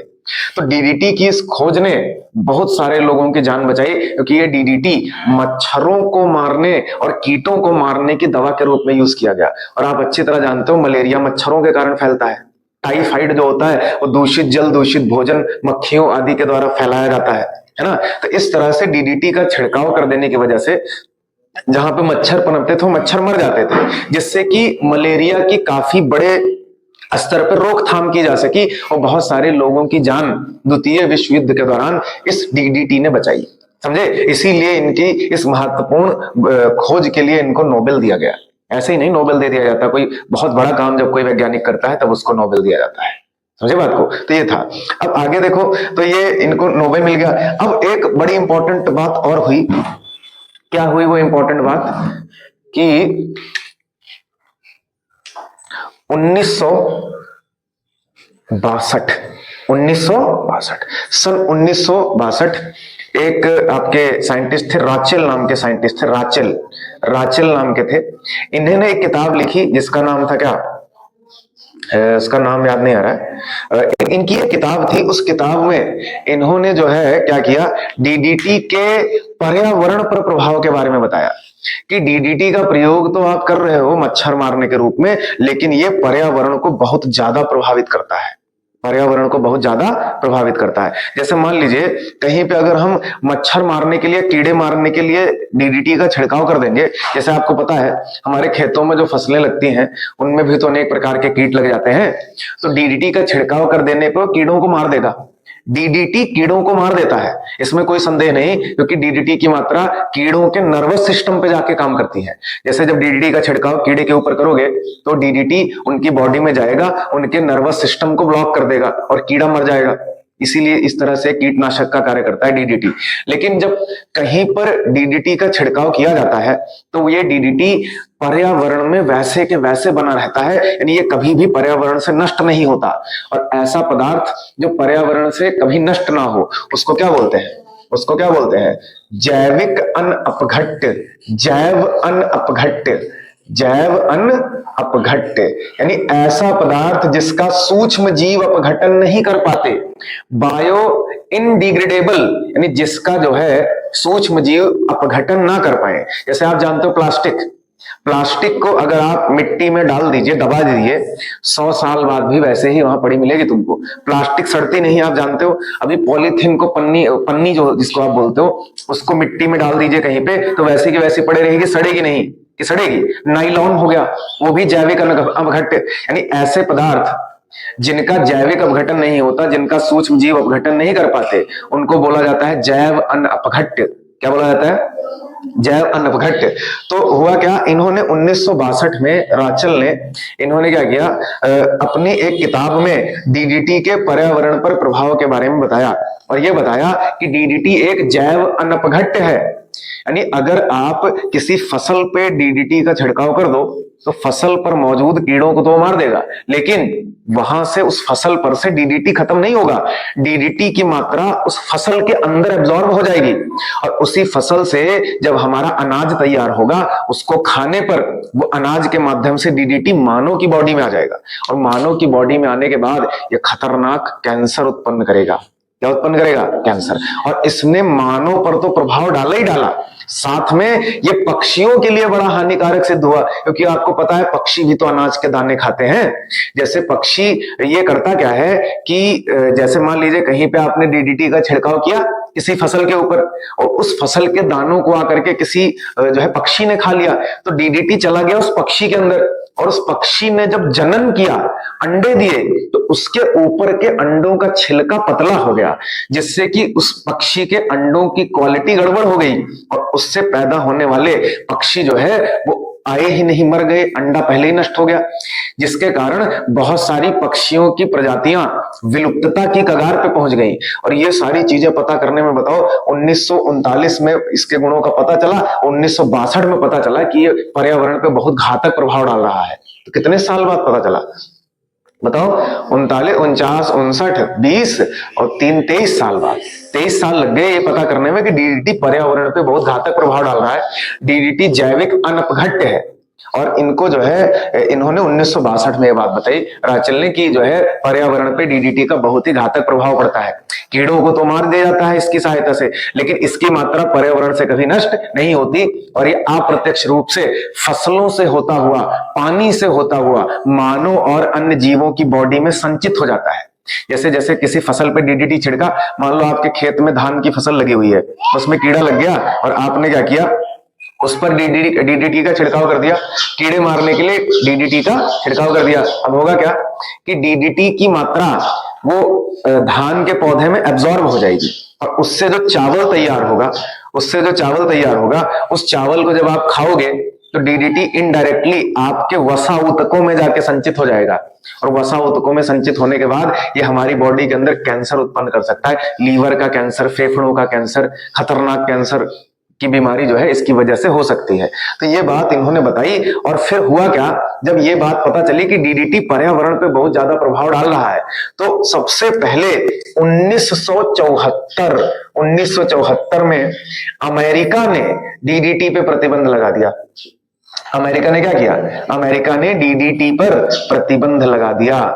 डीडीटी पर प्रतिबंध, अमेरिका ने कहा कि हमारा देश ना तो डीडीटी बनाएगा और ना तो डीडीटी का यूज करेगा, क्योंकि इस डीडीटी का पर्यावरण पे बहुत ज्यादा प्रभाव पड़ रहा है। और फिर उसके बाद क्या हुआ, ये हो गया। उसके बाद 2001 में एक स्वीडन की ही राजधानी स्टॉकहोम में एक सम्मेलन हुआ जिसको स्टॉकहोम संधि कहते हैं। स्टॉकहोम संधि, इस स्टॉकहोम संधि में डीडीटी को मुख्य कार्बनिक प्रदूषक की श्रेणी में डाला गया।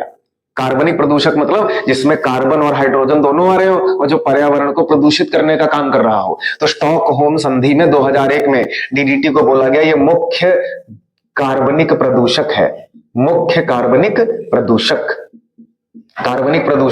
और फिर इसके बाद दुनिया के और भी कई सारे देशों ने डीडीटी के उत्पादन और इसके उपयोग पर प्रतिबंध लगा दिया और डीडीटी के विकल्प तलाशे जाने लगे कि कोई और दवा खोजी जाए जो मच्छर को मारने का काम करे, जो कीड़ों को मारने का काम करे। डीडीटी का प्रयोग पर्यावरण के लिए बड़ा घातक है, इनडायरेक्टली बड़ा घातक है, लेकिन भारत में अब भी जो है कुछ शर्तों के साथ डीडीटी का प्रयोग किया जाता है मच्छर मारने की दवा के रूप में, लेकिन काफी कंट्रोल्ड है। सबको डीडीटी नहीं दिया जाता। डीडीटी का यूज जनरली नगर निगम के कर्मचारी करते हैं और आते हैं छिड़क विड़क के झाली वाली में जहां मच्छर अच्छर पनपते हैं वहां चले जाते हैं। फसलों पर छिड़कने के लिए डीडीटी का प्रयोग इंडिया में भी नहीं किया जाता। समझे बात को। लिमिटेड तरीके से भारत में डीडीटी का प्रयोग अब भी जारी है, लेकिन ज्यादातर देशों ने इसके उत्पादन और इसके उपयोग पे अब प्रतिबंध लगा दिया है। इसके जगह पे दूसरे विकल्प आ गए हैं, दूसरी दवाइयां आ गई हैं जो पर्यावरण को उतना ज्यादा प्रभावित नहीं करती जितना ज्यादा डीडीटी करता है। तो बताओ डीडीटी के बारे में बात समझ में आ गई। ये है तो ध्यान रखिएगा, इतनी बातें। ये तो डीडीटी का इतिहास हो गया। अब डीडीटी बनाया कैसे जाता है, बनाने की विधि देख लेते हैं थोड़ा सा। डीडीटी के निर्माण की विधि, डीडीटी का निर्माण। तो डीडीटी का निर्माण करने के लिए आप क्या करते हो, एक यौगिक लेते हो क्लोरल, क्या लेते हो, क्लोरल लेकर के उसका रिएक्शन आप करवाते हो क्लोरोबेंजीन से। क्लोरल की अभिक्रिया आप करवा दो क्लोरोबेंजीन से और साथ में प्रेजेंस रखोगे H2SO4 की, H2SO4, तो आपका बन जाएगा डीडीटी। क्लोरल की अभिक्रिया क्लोरोबेंजीन से कराने पर डीडीटी बनता है। अब इस रिएक्शन को देख लेते हैं। क्लोरल क्या होता है, क्लोरल होता है ये CCl3 सिंगल बॉन्ड C, यहां पे आपका H और डबल बॉन्ड O। ये अब ये बताओ, अगर मैं यहां CH3CHO कर देता तो ये हो जाता एसिटाल्डिहाइड। तो एसिटाल्डिहाइड के 3 हाइड्रोजन हटा के 3 क्लोरीन लगा दिए, तो इसको या तो क्लोरल बोलते हैं या बोलते हैं ट्राइक्लोरो एसिटाल्डिहाइड, या इसका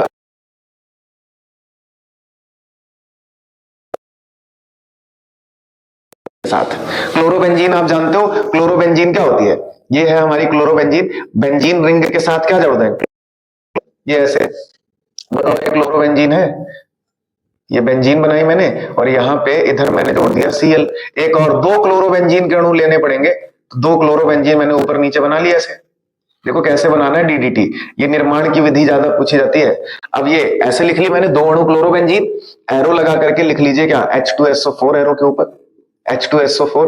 अब क्या होगा देखो बेटा, अब आपको पता है रिंग में हर कॉर्नर पे कार्बन और उसके साथ एक एक हाइड्रोजन होती है। तो बताओ यहाँ पे एक कार्बन होगा और यहाँ पे एक कार्बन, उसके साथ एक हाइड्रोजन होगी कि नहीं होगी? तो ये वाली हाइड्रोजन जो सबसे पीछे वाले कार्बन पे लगी है, इसको मैं अलग करके लिख देता हूं, क्योंकि हम ये दोनों हाइड्रोजन और इस ऑक्सीजन को मिला के जल बाहर करने वाले हैं। ये जल बाहर कर देंगे और बाकी उठा करके जोड़ दो, ला करके डीडीटी तैयार हो गया। समझ गए बात को? आप क्या करेंगे, ये दोनों रिंग ला करके कार्बन से जोड़ दो। क्योंकि कितने बॉन्ड कम हुए? दो, क्योंकि डबल बॉन्ड से ऑक्सीजन जुड़ी थी, ये ऑक्सीजन बाहर हो गई इन दोनों हाइड्रोजन से जुड़ के, जल बन गया। तो यहाँ पर निकल H2O। अब ये दोनों रिंग जोड़ दो, डीटी तैयार हो गया। कैसे लिखोगे इसको? ऐसे लिखो,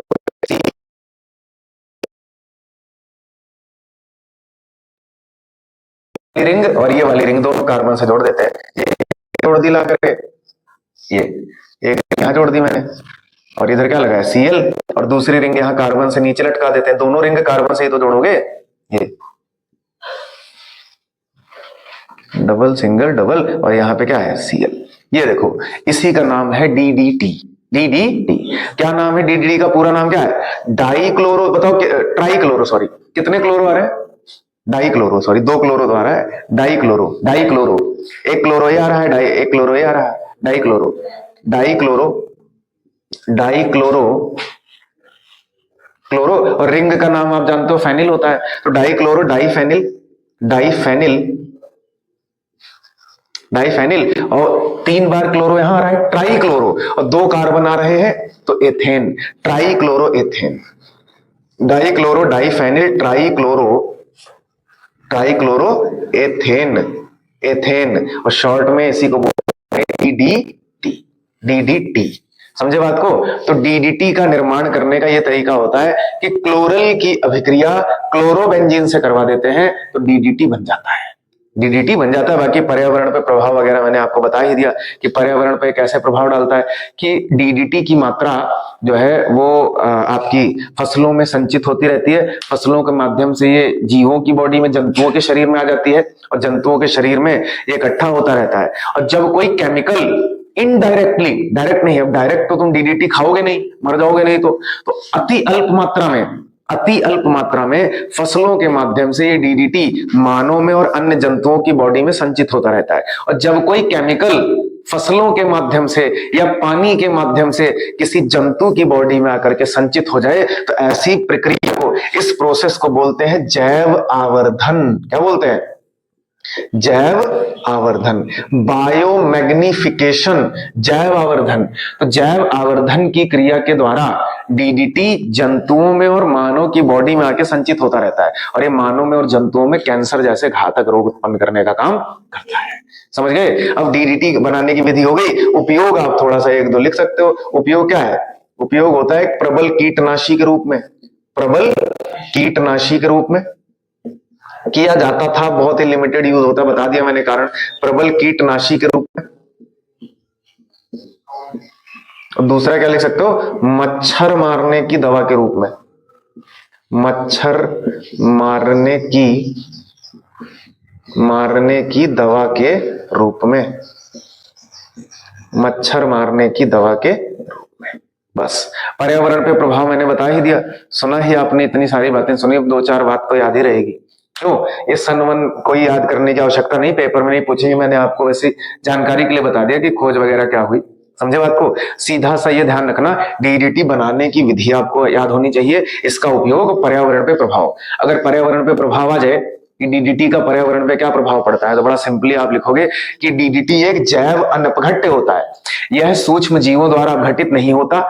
डीडीटी की मात्रा पर्यावरण में ज्यों की त्यों बनी रहती है ना? इसलिए डीडीटी का फसलों पर छिड़काव करने पर होता क्या है कि इसकी मात्रा फसलों में चली जाती है, और फसलों से तैयार अनाज का सेवन करने पे इसकी मात्रा अप्रत्यक्ष रूप से जंतुओं में आ जाती है, जंतुओं में, और जंतुओं के वसा ऊतकों में डीडीटी संचित होता रहता है, और मानव और जंतुओं में कैंसर जैसे भयानक रोग उत्पन्न करने का कार्य करता है।